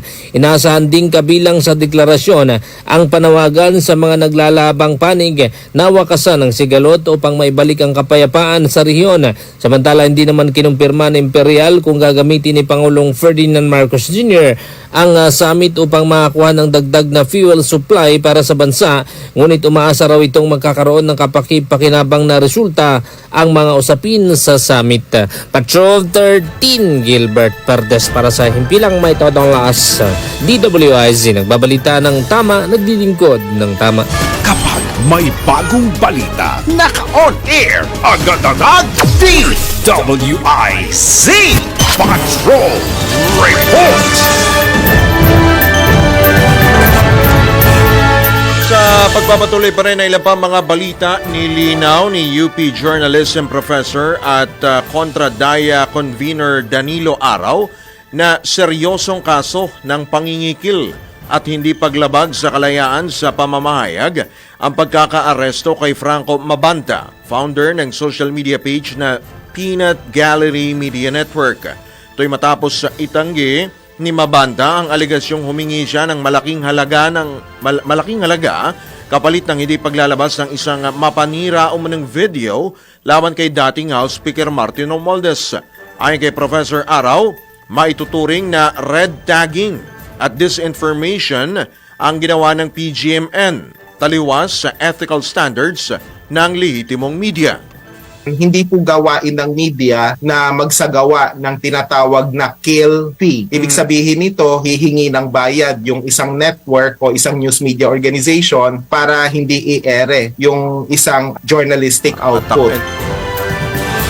Samantala, binigyan din naman ni Araw ang kahalagahan ng self-regulation, media literacy at pakikipag-ugnayan sa mga social media platform owners upang labanan ang maling impormasyon ng hindi humahantong sa censorship. Hindi po regulasyon ng gobyerno ang solusyon para po masigurado natin na yung responsableng pamamahayag at yung responsible free expression sa social media ay magagawa. Self-regulation pa rin po yung ating dapat na palakasin dito, particular yung media literacy, media education. Po ang tinig ni UP Journalism Professor at Kontradaya Convener Danilo Araw sa panayam ng DWIZ. Pasada Balita! Pinalaga naman ni NBI Director Melvin Matibag si dating COMELEC Commissioner Rowena Guanzon matapos nitong questionin ang operasyon laban sa online media network founder na si Franco Mabanta at iba pa. Ayon kay Guanzon, nais siyang malaman kung saan ang galing ang perang ginamit sa operasyon dahil naka-freeze ang account ni dating House Speaker at later Representative Martin Romualdez. Gayunman, ipinaliwanag ni Matibag na ang ginamit ng mga operatiba ay marked money o perang karaniwang ginagamit sa mga entrapment operation ng mga law enforcement agency. Tunay anyang pera lamang ang nasa ibabaw ng mga bungkos ng salapi na nagkakahalaga po ng 50,000 lamang po yung tunay na pera. Habang ang nasa loob ay puro pekeng pera na tinatawag ding budol money. Idinagdag pa ng opisyal na walang inilabas na totoong pera si Romualdez bago isinagawa ang operasyon. Pasada Balita! Samantala, naniniwala ang political strategist na si Lito Banayo na posibleng senyales ng pagpapalit ng liderato sa Kamara at Senado ang pag-over the bakod ng ilang mambabata sa ibang partido. Ito'y matapos lumipat sa National Unity Party ang ilang kongresistang tulad nina Joel Chua, Ernesto Ernix Dionisio at Erwin Cheng ng Maynila. Kabilang sa itinurong dahilan, ang dating administrador ng National Food Authority ang hindi matatag na kasalukuyang liderato sa dalawang kapulungan ng Kongreso. Posible yung pagpapalit ng liderato pareho, both sa Congress, House of Representatives at sa Senado. Mabuhay ang kasalukuyang liderato. Both houses, anything can happen. Sa Senado, manipis na manipis ang margin between the majority and the minority. Makakuha lang ng dagdag na 4 na boto yung minority, siyam sila ngayon, magiging 13, enough to overturn the presidency of Tito Soto. Ganon din sa House. Marami na diyang pumoporma, kaya nagpaparami miyembro yung ibang partido. Tapos, meron din may ambisyong maging speaker para palitan si Speaker Boji. So, anything is possible.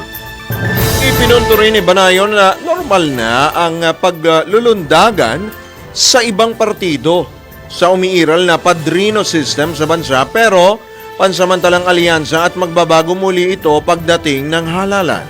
Natural yan dahil ang sistema natin ang bulok. Ang ating mga partido ay hindi totoong partido. Mga parkadahan lang yan ng mga politiko. So kung sino ang nakakaangat, dun sila. Tingnan mo yung lakas. One time, panahon ng speaker si Speaker Romualdez, mahigit 100 ng miyembro. Halos kalahati ng buong 120 plus yata ng mga congressmen na may partido ay lakas. Pero ngayon, ilan na lang ang natitira. Naglipatan sa NUP, naglipatan sa NPC, maraming naglipatan sa Partido Federal. Pero lahat yan ay temporary alliance. Pagdating ng halala, lipatan na naman yan.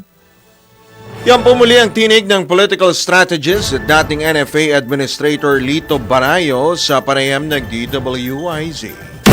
Pasada Balita! Talatanggap pa tayo ng isa pang report. Ang malang lungsod ng Maynila naglaan ng 5 milyong pisong puhunan para sa mga maliliit na negosyo sa lungsod. Nagbabalik si Patrol 5 Aya Yupanco. Naglabas ang pamahalaan lokal ng Maynila ng 5 milyong pisong capital assistance para sa 1,000 small business owners sa lungsod. Pinangunahan ni Manila Mayor Isko Moreno ang distribution ng naturang ayuda kahapon sa ilalim ng Kaagapay sa Kabuhayan program. Ang bawat benepisyaryo ay nakatanggap ng 5,000 seed capital para sa kanilang pagsisimula o mapalawak ang kanilang maliliit na negosyo gaya ng mga karenderya, pagtitinda ng banana Q at iba pang negosyong pagkain. Bukod sa cash assistance, namahagi rin ang Manila LGU ng 100 starter kits para sa unisex hair cutting, massage, nail care, bread and pastry, hairdressing, cookery at skincare. Layon ng naturang inisyatiba na mapalakas ang maliliit na pangkabuhayan sa lungsod sa harap ng naranasang epekto ng krisis sa gitnang silangan. Ito yung Patrol number 5. Ay pang para sa implementado ng lakas, DWIC. Nagbabalita ng tama, naglilingkod ng tama. Kapag may bagong balita, naka-on air, agad-agad, DWIC Patrol Report! 52% ng pamilyang Pilipino ang itinuturing ang sarili bilang mahirap. Sa pinakuling survey ng Social Weather Stations o SWS, lumabas na ang nasabing resulta ay katumbas ng 14.5 million self-rated poor families. Naitala rin sa nasabing survey na 35% ang naniniwalang hindi sila mahirap, habang 13% naman ang nagsabing nasa borderline sila. Nabatid na noong November 2025 survey, lumabas na 51% ang self-rated poverty, na isang puntos lang na mas mababa sa kasalukuyang resulta ng isinagawang survey na kung saan hindi po kaming kasama ni Wener Contihino. Pasada Balita! Tala na bigo ang Bureau of Customs o BOC na maisubasta ang 6 na luxury vehicles na inaasahang makadaragdag sana ng halos 70 million pesos sa kita ng pamahalaan.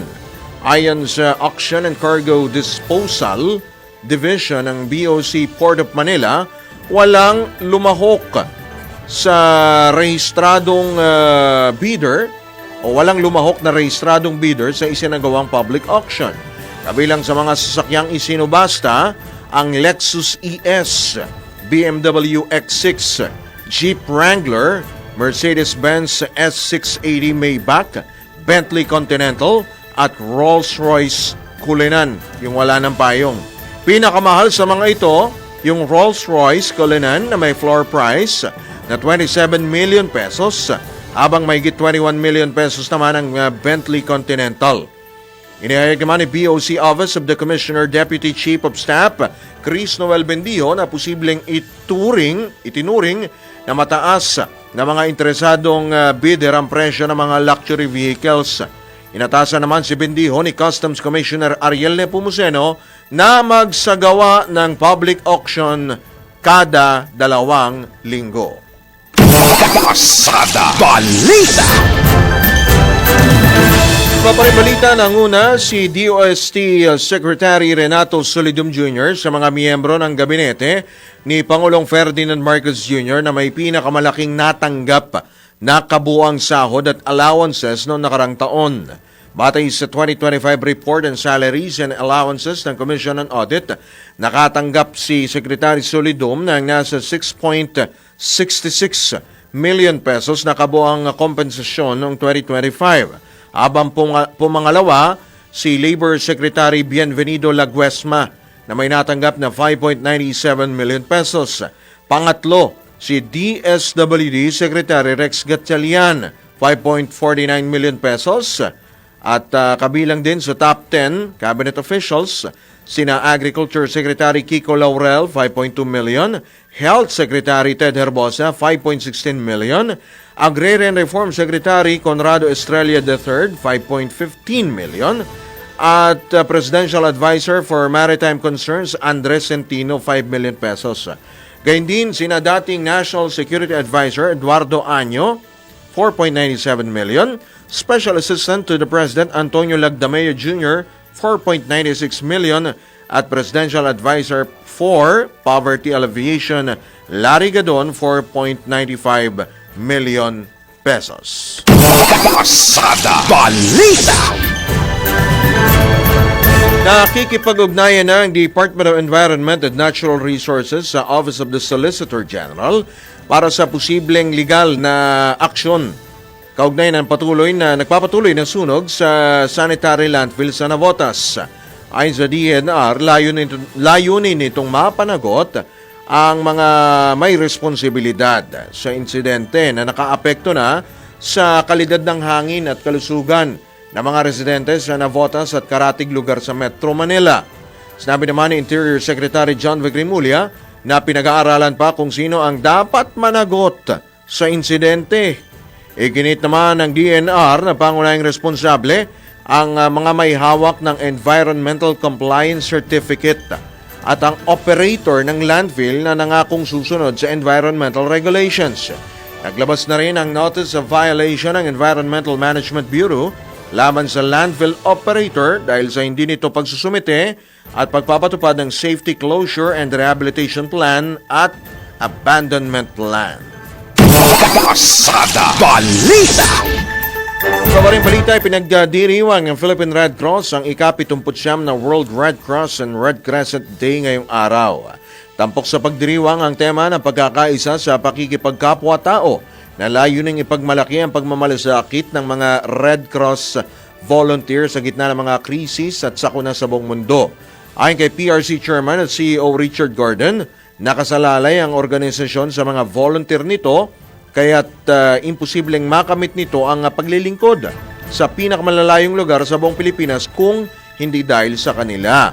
Idinagdag pa ni Gordon ay pinagdiriwang din ng PRC ang milyon-milyong Red Cross at Red Crescent volunteers sa buong mundo na nagpapatuloy na naglilingkod sa sangkatauhan. Pasada Balita. Babalik po kami ni Doc Wenner makalipas lamang po ilang mga paalala. Oras po natin 6 na minuto bago sumapit ang ganap na alas 8. Oras hatid sa inyo ng PhilHealth para sa bawat Filipino. Oras hatid sa inyo ng M. Luwilier, tulay ng pamilyang Pilipino. Pasada Balita.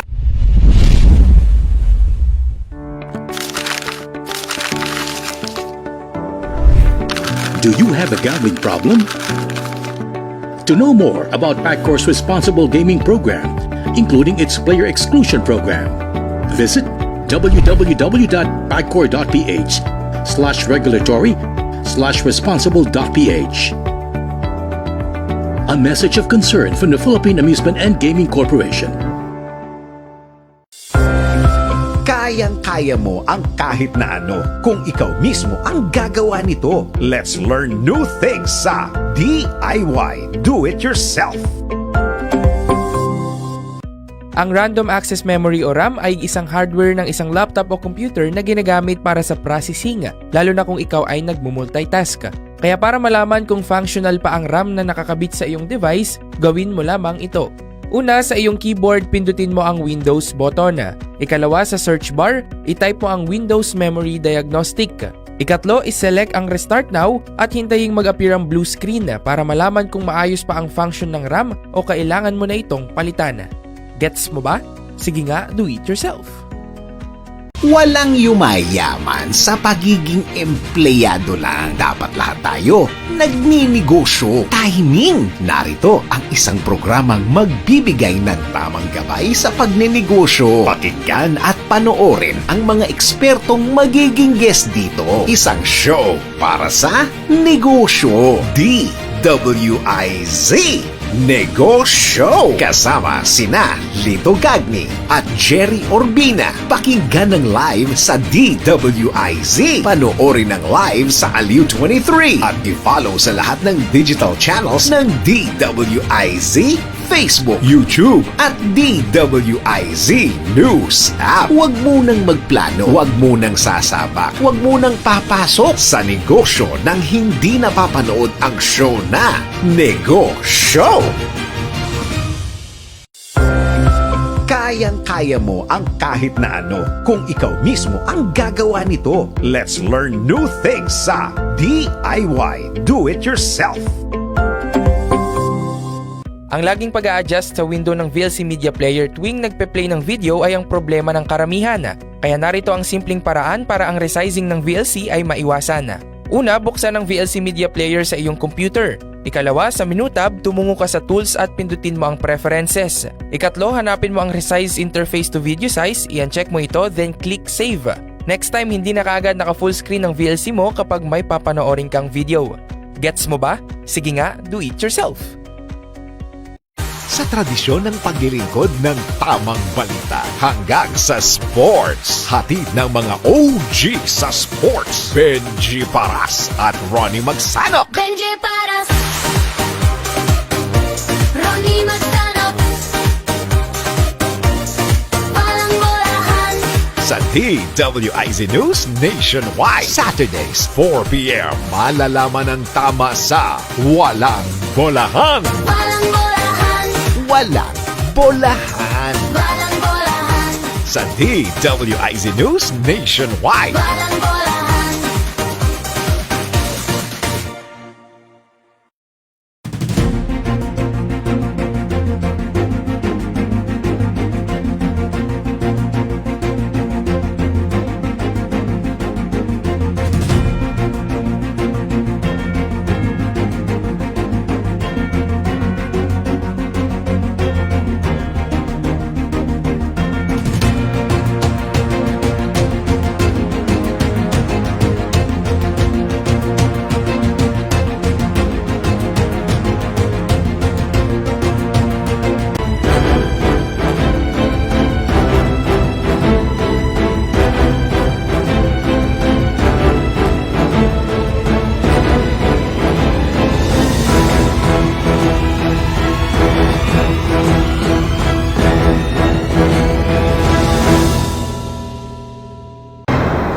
Tambalang John Ibanez at Drew Nasino. Pasada Balita.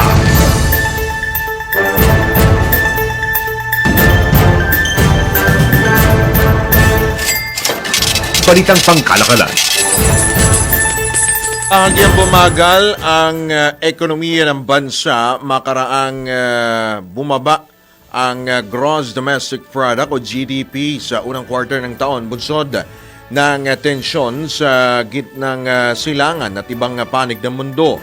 Ayon sa Philippine Statistics Authority, umabot lang sa 2.8% ang naitalang GDP sa unang quarter ng 2026 na pinakamahinang GDP growth rate sa loob ng 5 taon.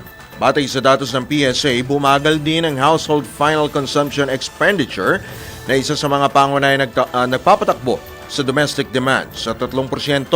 Mas mababa kumpara sa naitalang 5.3% sa kaparehong panahon noong isang taon. Nagbabala naman ang mga ekonomista na lalo pa mahihirapang makausad ang national GDP sa mga susunod na buwan o ang ekonomiya at imposible na nilang makamit ang pamahalaan ng target growth rate na 5 hanggang 6%. Pasada Balita. Mga balitang dapat alam mo kahit sa labas ng bansa. DWIZ Balita sa ibang bansa. Unti-unting binabaha ng basura ang isla ng Bali, Indonesia. Sunod rin ito ng pagiging off-limits ng main disposal site sa lugar na Suwang Landfill sa mga organic waste simula pa noong Abril dahilan ng pagkakatambak ng mga basura sa mga lansangan ng Indonesian tourist hotspot. Grabe naman sa Bali. Batay sa ulat ng mga ayon sa Indonesian authorities, nakatakdang tuluyang isara ang landfill sa Agosto. Matapos mga pagkalamang umabot na sa halos 2,000 toneladang basura. Pasintabi po sa mga nag-almusal. Ang daming basura. 2,000 toneladang basura kada araw ang itinatambak dito. Lampas sa 1,200 na capacity. Sa ngayon, plano ng Bali Provincial Government na magtayo ng waste-to-energy facility para masolusyonan ang kinakaharap na waste crisis ng probinsya. Pasada Balita sa mundo ng palakasan. Ang latest malalaman sa DWIZ Sports News. Kampanya ng Gilas Pilipinas sa FIBA 3-on-3 Women's Series nagtapos na. Alamin natin ang kartada. Ihatid po yan, sports update ni Terence Molave. Nagwakas na ang laban ng dalawang koponan ng Gilas Pilipinas 3x3 Women sa nagpapatuloy na FIBA 3x3W Series. Ito'y kasunod ng pareho nilang pagkatalo sa kani-kanilang laban para sa quarterfinals. Unang bumagsak ang Gilas Pilipinas 3x3 team na binubuo ni na April Bernardino, Sam Harada, Carl Anpingol at Kay Pingol laban sa Warsaw sa score na 14-9 at United States sa score na 21-12. Habang biguring makaabot sa main draw ang grupo ni na Mika Cacho, Tantoy Ferrer, Gabi Bade at Camille Clarin laban sa Germany 14-9 at United States 21-10. Samantala, magpapatuloy naman ang laban ng Gilas men's teams na nakatakdang maglaro sa FIBA 3x3 Challenger bukas, Mayo 9. At yan ang ating sports news. Terence Mulave, nagbabalita ng tama, naglilingkod ng tama. Pasada Balita. Balitang pangkalusugan. Ngayong ramdam na po natin ang sobrang init dito po sa bansa. Muli pong nagbabanta ang kaso. Actually, may mga iba na pong na-heat stroke at nakaranas po ng heat exhaustion. Alam niyo po ba na daan-daang katao ang namamatay kada taon dahil po sa heat stroke? Makinig ka, winner ha? Makinig ka. Hindi lang pwedeng sombrero lang. Dapat yung malaki-laking sombrero, yung abot paa. Tsura mo nun. Para po maiwasan, pinakaunang dapat alamin ang mga sintomas ng heat stroke tulad po ng sobrang taas ng lagnat. Yan, number 1. Pagkahilo at hindi maayos na pananalita.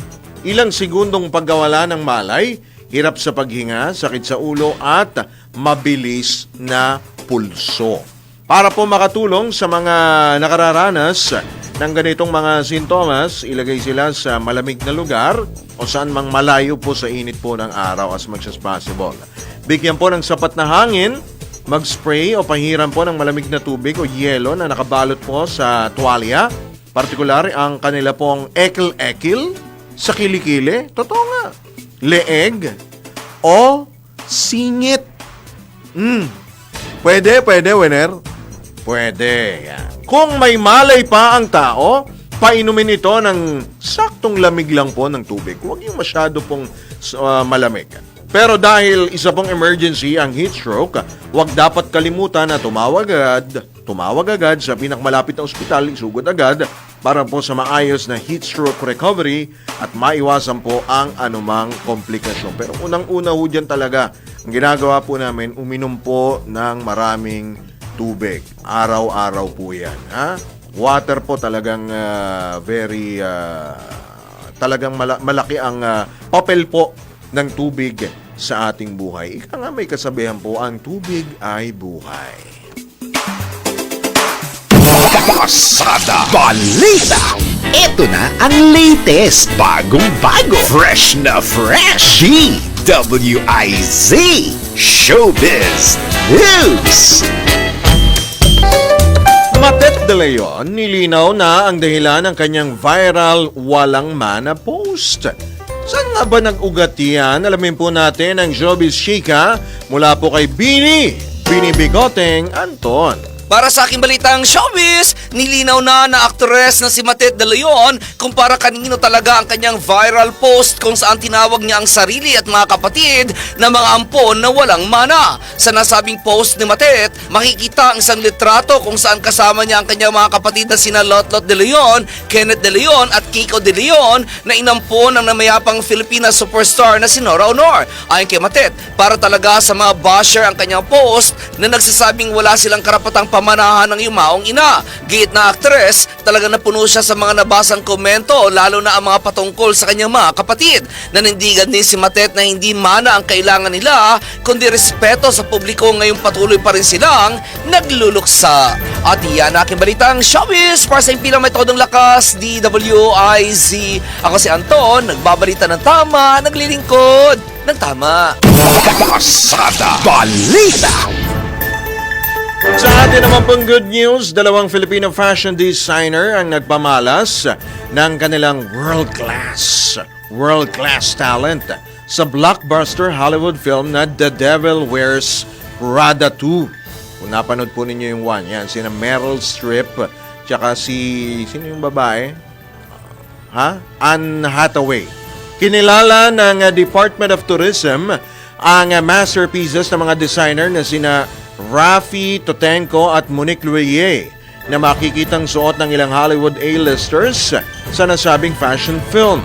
Sa naturang pelikula, suot ng batingang aktres na si Lucy Liu ang strapless cocktail dress na gawa ni Luyer, habang isinuot naman ni Simon Ashley ang likha ni Totenko. Sa ngayon, napapanood pa rin ang pinag-uusapang pelikula sa mga sinehan sa bansa. Pasada Balita.